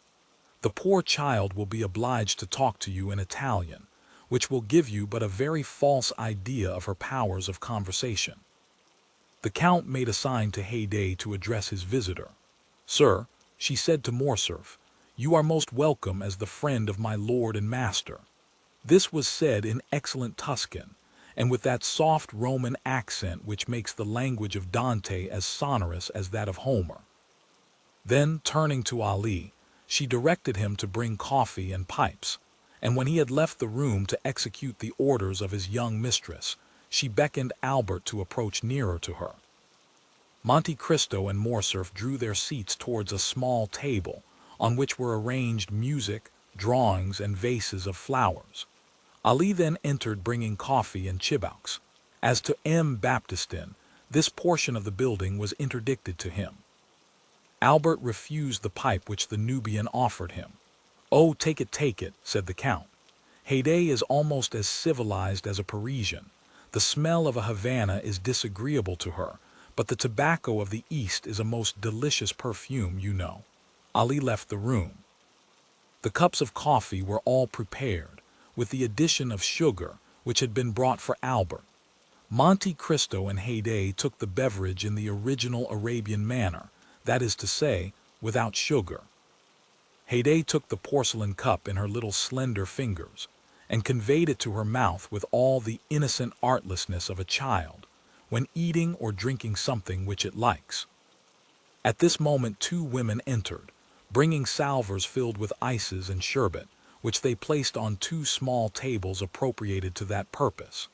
"My dear host, and you, Signora," said Albert in Italian, "excuse my apparent stupidity. I am quite bewildered, and it is natural that it should be so. Here I am in the heart of Paris, but a moment ago I heard the rumbling of the omnibuses and the tinkling of the bells of the lemonade sellers, and now I feel as if I were suddenly transported to the East, not such as I have seen it, but such as my dreams have painted it. Oh, Signora, if I could but speak Greek, your conversation, added to the fairy scene which surrounds me, would furnish an evening of such delight as it would be impossible for me ever to forget." "I speak sufficient Italian to enable me to converse with you, sir," said Haydée quietly, "and if you like what is Eastern, I will do my best to secure the gratification of your tastes while you are here. On what subject shall I converse with her? Said Albert, in a low tone to Monte Cristo. Just what you please.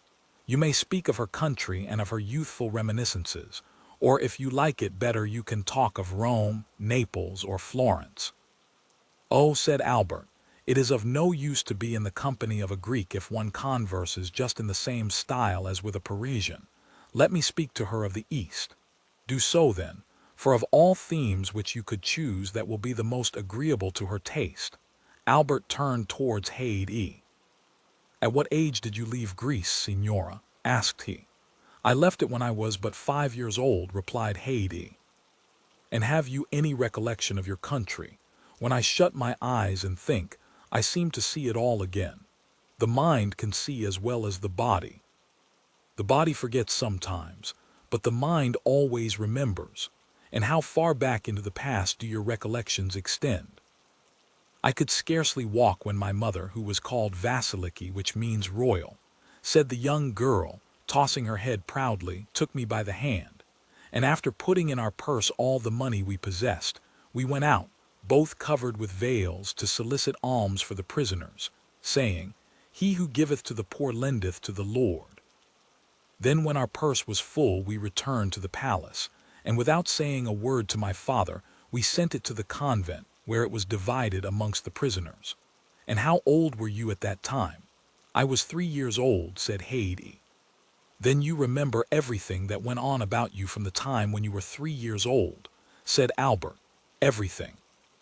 Count, said Albert, in a low tone to Monte Cristo, do allow the Signora to tell me something of her history. You prohibited my mentioning my father's name to her, but perhaps she will allude to him of her own accord in the course of the recital, and you have no idea how delighted I should be to hear our name pronounced by such beautiful lips. Monte Cristo turned to Haydée, and with an expression of countenance which commanded her to pay the most implicit attention to his words, he said in Greek, that is, tell us the fate of your father, but neither the name of the traitor nor the treason. Haydée sighed deeply, and a shade of sadness clouded her beautiful brow. What are you saying to her? Said Morcerf in an undertone. I again reminded her that you were a friend, and that she need not conceal anything from you. Then, said Albert, this pious pilgrimage in behalf of the prisoners was your first remembrance. What is the next? Oh, then I remember as if it were but yesterday sitting under the shade of some sycamore trees, on the borders of a lake, in the waters of which the trembling foliage was reflected as in a mirror. Under the oldest and thickest of these trees, reclining on cushions, sat my father. My mother was at his feet, and I, childlike, amused myself by playing with his long white beard which descended to his girdle, or with the diamond hilt of the scimitar attached to his girdle. Then from time to time there came to him an Albanian who said something to which I paid no attention, but which he always answered in the same tone of voice, either kill or pardon. It is very strange, said Albert, to hear such words proceed from the mouth of anyone but an actress on the stage, and one needs constantly to be saying to one's self, this is no fiction, it is all reality, in order to believe it. And how does France appear in your eyes, accustomed as they have been to gaze on such enchanted scenes? I think it is a fine country, said Haydée, but I see France as it really is, because I look on it with the eyes of a woman, whereas my own country, which I can only judge of from the impression produced on my childish mind, always seems enveloped in a vague atmosphere, which is luminous or otherwise, according as my remembrances of it are sad or joyous. So young, said Albert, forgetting at the moment the Countess' command that he should ask no questions of the slave herself, is it possible that you can have known what suffering is except by name? Haydée turned her eyes towards Monte Cristo, who, making at the same time some imperceptible sign, murmured, Speak. Nothing is ever so firmly impressed on the mind as the memory of our early childhood, and with the exception of the 2 scenes I have just described to you, All my earliest reminiscences are fraught with deepest sadness. Speak, speak, Signora, said Albert. I am listening with the most intense delight and interest to all you say. Haid answered his remark with a melancholy smile. You wish me, then, to relate the history of my past sorrows? Said she. I beg you to do so, replied Albert. Well, I was but 4 years old when one night I was suddenly awakened by my mother. We were in the palace of Yanina. She snatched me from the cushions on which I was sleeping, and on opening my eyes I saw hers filled with tears. She took me away without speaking. When I saw her weeping, I began to cry too. Hush, child, said she. At other times, in spite of maternal endearments or threats, I had with a child's caprice been accustomed to indulge my feelings of sorrow or anger by crying as much as I felt inclined. But on this occasion, there was an intonation of such extreme terror in my mother's voice when she enjoined me to silence, that I ceased crying as soon as her command was given. She bore me rapidly away. I saw then that we were descending a large staircase. Around us were all my mother's servants carrying trunks, bags, ornaments, jewels, purses of gold, with which they were hurrying away in the greatest distraction. Behind the women came a guard of 20 men armed with long guns and pistols, and dressed in the costume which the Greeks have assumed since they have again become a nation. You may imagine there was something startling and ominous, said Haid, shaking her head and turning pale at the mere remembrance of the scene, in this long file of slaves and women only half aroused from sleep, or at least so they appeared to me, who was myself scarcely awake. Here and there on the walls of the staircase were reflected gigantic shadows, which trembled in the flickering light of the pine torches till they seemed to reach to the vaulted roof above. Quick, said a voice at the end of the gallery. This voice made everyone bow before it, resembling in its effect the wind passing over a field of wheat, by its superior strength forcing every ear to yield obeisance. As for me, it made me tremble. This voice was that of my father. He came last, clothed in his splendid robes and holding in his hand the carbine which your emperor presented him. He was leaning on the shoulder of his favorite Selim, and he drove us all before him, as a shepherd would his straggling flock. My father, said Haid, raising her head, was that illustrious man known in Europe under the name of Ali Tepelini, Pasha of Yanina, and before whom Turkey trembled. Albert, without knowing why, started on hearing these words pronounced with such a haughty and dignified accent. It appeared to him as if there was something supernaturally gloomy and terrible in the expression which gleamed from the brilliant eyes of Haid at this moment. She appeared like a pythoness evoking a spectre, as she recalled to his mind the remembrance of the fearful death of this man, to the news of which all Europe had listened with horror. Soon, said Haid, we halted on our march and found ourselves on the borders of a lake. My mother pressed me to her throbbing heart, and at the distance of a few paces I saw my father, who was glancing anxiously around. 4 marble steps led down to the water's edge, and below them was a boat floating on the tide. From where we stood, I could see in the middle of the lake a large blank mass. It was the kiosk to which we were going. This kiosk appeared to me to be at a considerable distance, perhaps on account of the darkness of the night, which prevented any object from being more than partially discerned. We stepped into the boat. I remember well that the oars made no noise whatever in striking the water, and when I leaned over to ascertain the cause, I saw that they were muffled with the sashes of our palanquins. Besides the rowers, the boat contained only the women, my father, mother, Selim, and myself. The palanquins had remained on the shore of the lake, ready to cover our retreat. They were kneeling on the lowest of the marble steps, and in that manner intended making a rampart of the 3 others in case of pursuit. Our bark flew before the wind. Why does the boat go so fast? Asked I of my mother. Silence, child, hush, we are flying. I did not understand. Why should my father fly? He, the all-powerful he before whom others were accustomed to fly, he who had taken for his device, they hate me, then they fear me. It was, indeed, a flight which my father was trying to effect. I have been told since that the garrison of the castle of Yanina, fatigued with long service. Here Haydée cast a significant glance at Monte Cristo, whose eyes had been riveted on her countenance during the whole course of her narrative. The young girl then continued, speaking slowly, like a person who is either inventing or suppressing some feature of the history which he is relating.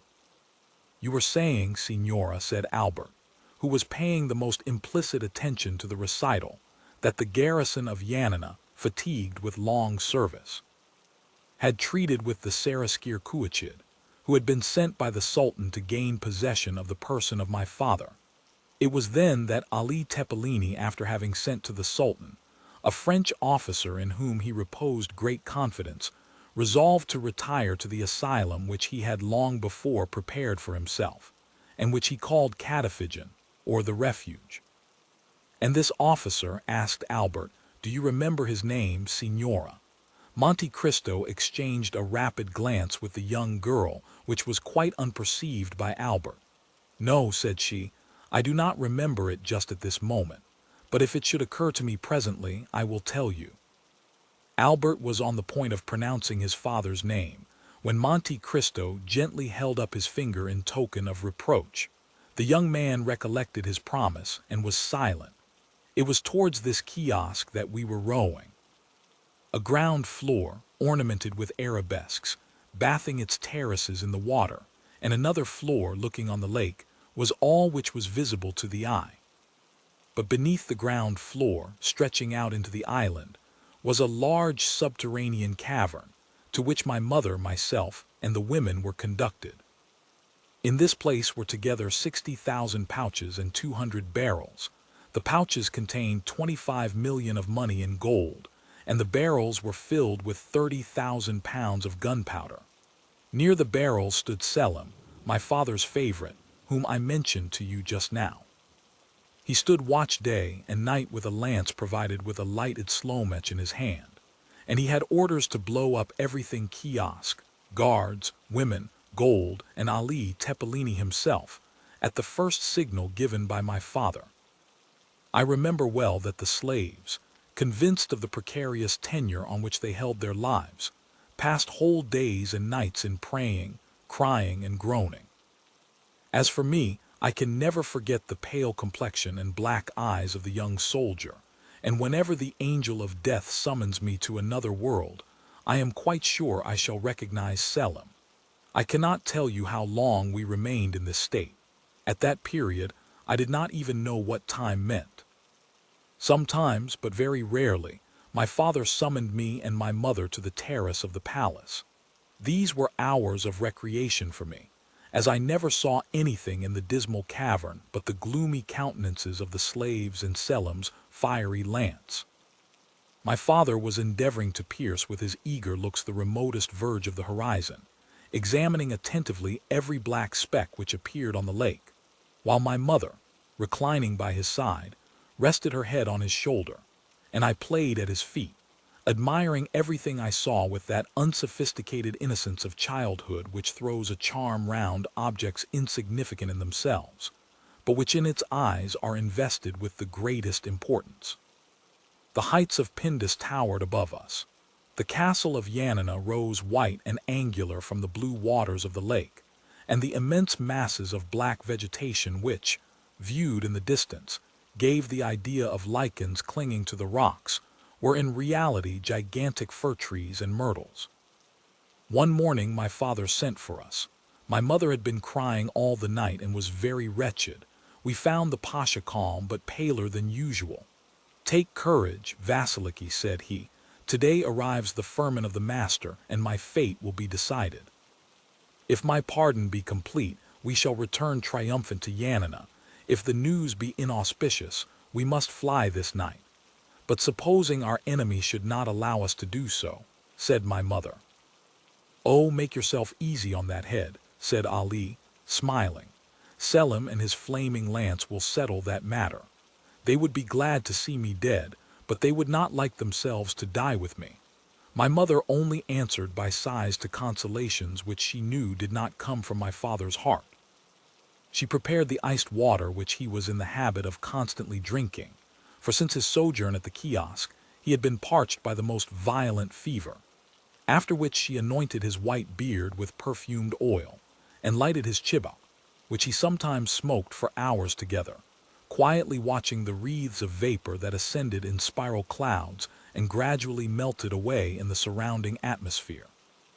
Presently he made such a sudden movement that I was paralyzed with fear. Then, without taking his eyes from the object which had first attracted his attention, he asked for his telescope.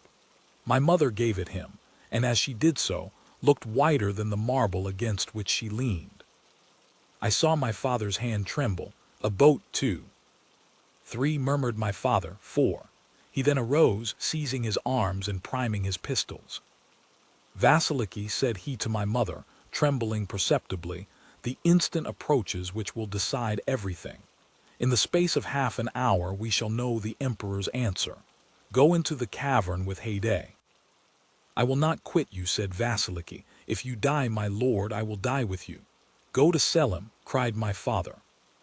"Adieu, my lord," murmured my mother, determining quietly to await the approach of death. "Take away Vasiliki," said my father to his palicares.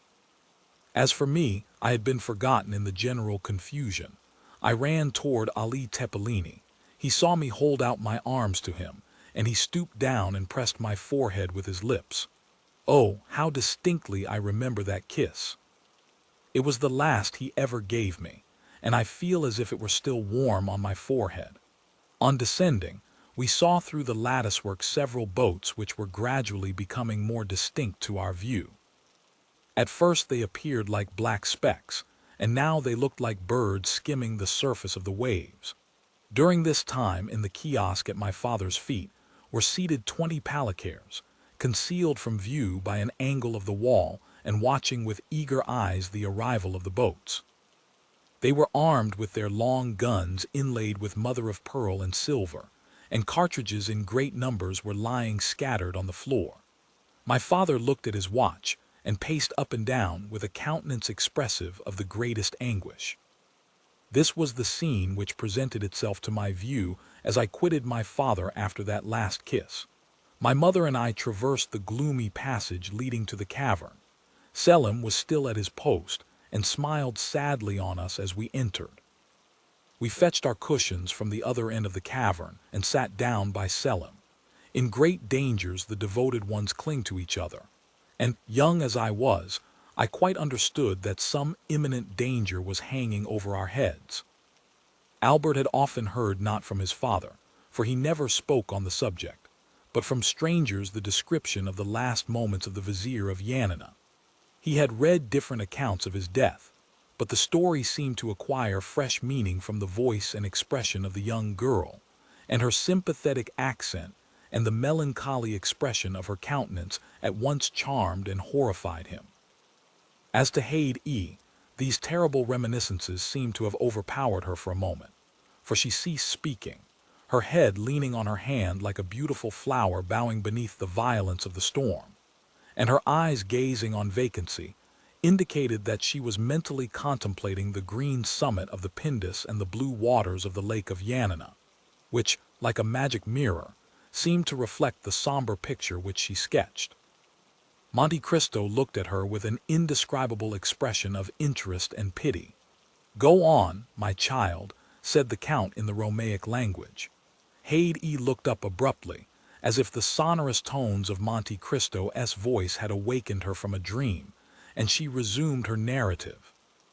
It was about 4 o'clock in the afternoon, and although the day was brilliant out of doors, we were enveloped in the gloomy darkness of the cavern. One single, solitary light was burning there, and it appeared like a star set in a heaven of blackness. It was Selim's flaming lance. My mother was a Christian, and she prayed. Selim repeated from time to time the sacred words, "God is great." However, my mother had still some hope. As she was coming down, She thought she recognized the French officer who had been sent to Constantinople, and in whom my father placed so much confidence, for he knew that all the soldiers of the French emperor were naturally noble and generous. She advanced some steps towards the staircase and listened. "They are approaching," said she. "Perhaps they bring us peace and liberty. What do you fear, Vasiliki?" Said Selim, in a voice at once so gentle and yet so proud. "If they do not bring us peace, we will give them war. If they do not bring life, we will give them death." And he renewed the flame of his lance with a gesture which made one think of Dionysus of old Crete. But I, being only a little child, was terrified by this undaunted courage, which appeared to me both ferocious and senseless, and I recoiled with horror from the idea of the frightful death amidst fire and flames which probably awaited us. My mother experienced the same sensations, for I felt her tremble. "Mamma, mamma," said I, "are we really to be killed?" And at the sound of my voice the slaves redoubled their cries and prayers and lamentations. "My child," said Vasiliki, "may God preserve you from ever wishing for that death which today you so much dread." Then, whispering to Selim, she asked what were her master's orders. "If he send me his poniard, it will signify that the emperor's intentions are not favorable, and I am to set fire to the powder. If, on the contrary, he send me his ring, it will be a sign that the emperor pardons him, and I am to extinguish the match and leave the magazine untouched." "My friend," said my mother, "when your master's orders arrive, if it is the poniard which he sends, instead of dispatching us by that horrible death which we both so much dread, you will mercifully kill us with this same poniard, will you not?" "Yes, Vasiliki," replied Selim tranquilly. Suddenly we heard loud cries, and listening, discerned that they were cries of joy. The name of the French officer who had been sent to Constantinople resounded on all sides amongst our palacares. It was evident that he brought the answer of the emperor, and that it was favorable. "And do you not remember the Frenchman's name?" said Morcerf, quite ready to aid the memory of the narrator. Monte Cristo made a sign to him to be silent. "I do not recollect it," said Haid. The noise increased. Steps were heard approaching nearer and nearer. They were descending the steps leading to the cavern. Selim made ready his lance. Soon a figure appeared in the gray twilight at the entrance of the cave, formed by the reflection of the few rays of daylight which had found their way into this gloomy retreat. "Who are you?" cried Selim. "But whoever you may be, I charge you not to advance another step. Long live the emperor," said the figure. "He grants a full pardon to the Vizier Ali, and not only gives him his life, but restores to him his fortune and his possessions." My mother uttered a cry of joy and clasped me to her bosom. "Stop," said Selim, seeing that she was about to go out. "You see I have not yet received the ring." "True," said my mother. And she fell on her knees, at the same time holding me up towards heaven, as if she desired, while praying to God in my behalf, to raise me actually to his presence. And for the second time Haid stopped, overcome by such violent emotion that the perspiration stood upon her pale brow, and her stifled voice seemed hardly able to find utterance, so parched and dry were her throat and lips. Monte Cristo poured a little iced water into a glass and presented it to her, saying with a mildness in which was also a shade of command, "Courage." Haid dried her eyes and continued. By this time our eyes, habituated to the darkness, had recognized the messenger of the Pasha. It was a friend. Selim had also recognized him, but the brave young man only acknowledged one duty, which was to obey. "In whose name do you come?" said he to him. "I come in the name of our master, Ali Tepelini." "If you come from Ali himself," said Selim, "you know what you were charged to remit to me." "Yes," said the messenger, "and I bring you his ring." At these words he raised his hand above his head to show the token, but it was too far off, and there was not light enough to enable Selim, where he was standing, to distinguish and recognize the object presented to his view. "I do not see what you have in your hand," said Selim. "Approach then," said the messenger, or I will come nearer to you if you prefer it." "I will agree to neither one nor the other," replied the young soldier. "Place the object which I desire to see in the ray of light which shines there, and retire while I examine it." "Be it so," said the envoy, and he retired after having first deposited the token agreed on in the place pointed out to him by Selim. Oh, how our hearts palpitated, for it did indeed seem to be a ring which was placed there. But was it my father's ring? That was the question. Selim, still holding in his hand the lighted match, walked towards the opening in the cavern, and, aided by the faint light which streamed in through the mouth of the cave, picked up the token. "It is well," said he, kissing it. "It is my master's ring." And throwing the match on the ground, he trampled on it and extinguished it. The messenger uttered a cry of joy and clapped his hands. At this signal, 4 soldiers of the Saraskir Kuachid suddenly appeared, and Selim fell, pierced by 5 blows. Each man had stabbed him separately, and, intoxicated by their crime, though still pale with fear, they sought all over the cavern to discover if there was any fear of fire, after which they amused themselves by rolling on the bags of gold. At this moment, my mother seized me in her arms, and hurrying noiselessly along numerous turnings and windings known only to ourselves, she arrived at a private staircase of the kiosk, where was a scene of frightful tumult and confusion. The lower rooms were entirely filled with Kuachid's troops, that is to say, with our enemies. Just as my mother was on the point of pushing open a small door, we heard the voice of the Pasha sounding in a loud and threatening tone. My mother applied her eye to the crack between the boards. I luckily found a small opening which afforded me a view of the apartment and what was passing within. "What do you want?" said my father to some people who were holding a paper inscribed with characters of gold. "What we want," replied one, "is to communicate to you the will of His Highness. Do you see this firman?" "I do," said my father. "Well, read it. He demands your head." My father answered with a loud laugh which was more frightful than even threats would have been, and he had not ceased when 2 reports of a pistol were heard. He had fired them himself and had killed 2 men. The Palicares, who were prostrated at my father's feet, now sprang up and fired, and the room was filled with fire and smoke.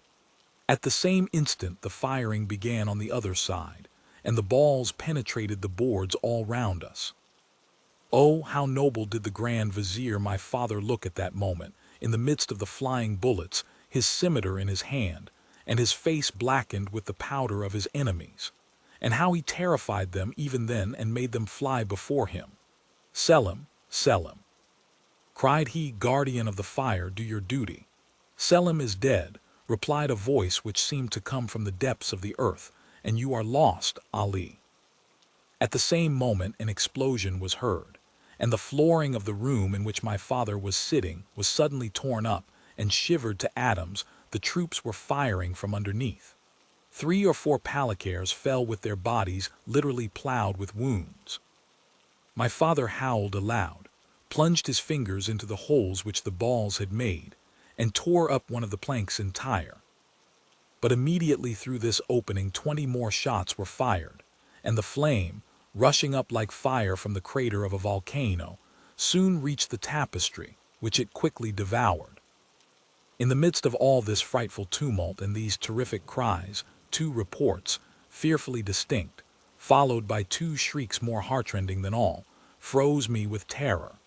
These 2 shots had mortally wounded my father, and it was he who had given utterance to these frightful cries. However, he remained standing, clinging to a window. My mother tried to force the door, that she might go and die with him, but it was fastened on the inside. All around him were lying the Palicares, writhing in convulsive agonies, while 2 or 3 who were only slightly wounded were trying to escape by springing from the windows. At this crisis the whole flooring suddenly gave way. My father fell on one knee, and at the same moment 20 hands were thrust forth.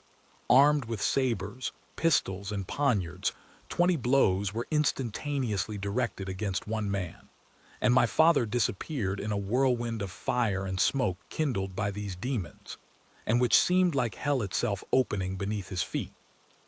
I felt myself fall to the ground. My mother had fainted. Hade's arms fell by her side, and she uttered a deep groan, at the same time looking towards the Count as if to ask if he were satisfied with her obedience to his commands. Monte Cristo arose and approached her, took her hand, and said to her in Romaic, "Calm yourself, my dear child, and take courage in remembering that there is a God who will punish traitors."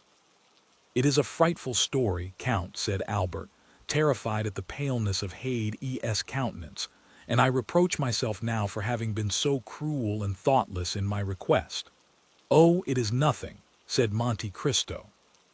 Then, patting the young girl on the head, he continued, "Hade is very courageous, and she sometimes even finds consolation in the recital of her misfortunes. Because, my lord," said Hade eagerly, "my miseries recall to me the remembrance of your goodness." Albert looked at her with curiosity, for she had not yet related what he most desired to know, how she had become the slave of the Count.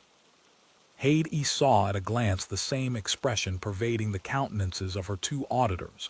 She continued, "When my mother recovered her senses, we were before the Seraskier.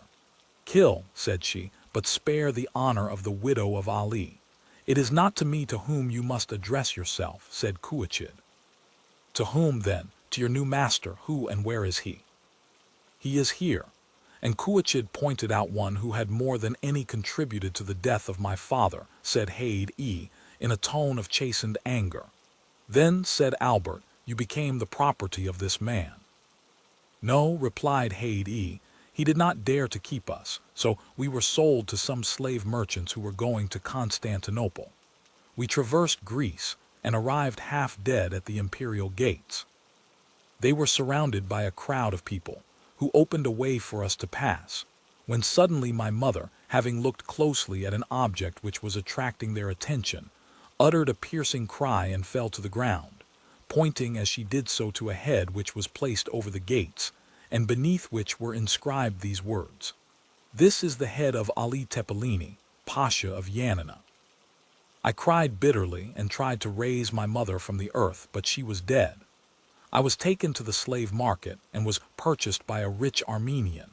He caused me to be instructed, gave me masters, and when I was 13 years of age he sold me to the Sultan Mahmud.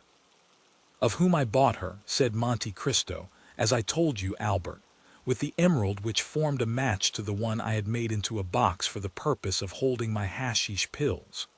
Oh, you are good, you are great, my lord," said Hade, kissing the Count's hand, "and I am very fortunate in belonging to such a master." Albert remained quite bewildered with all that he had seen and heard. "Come, finish your cup of coffee," said Monte Cristo. "The history is ended."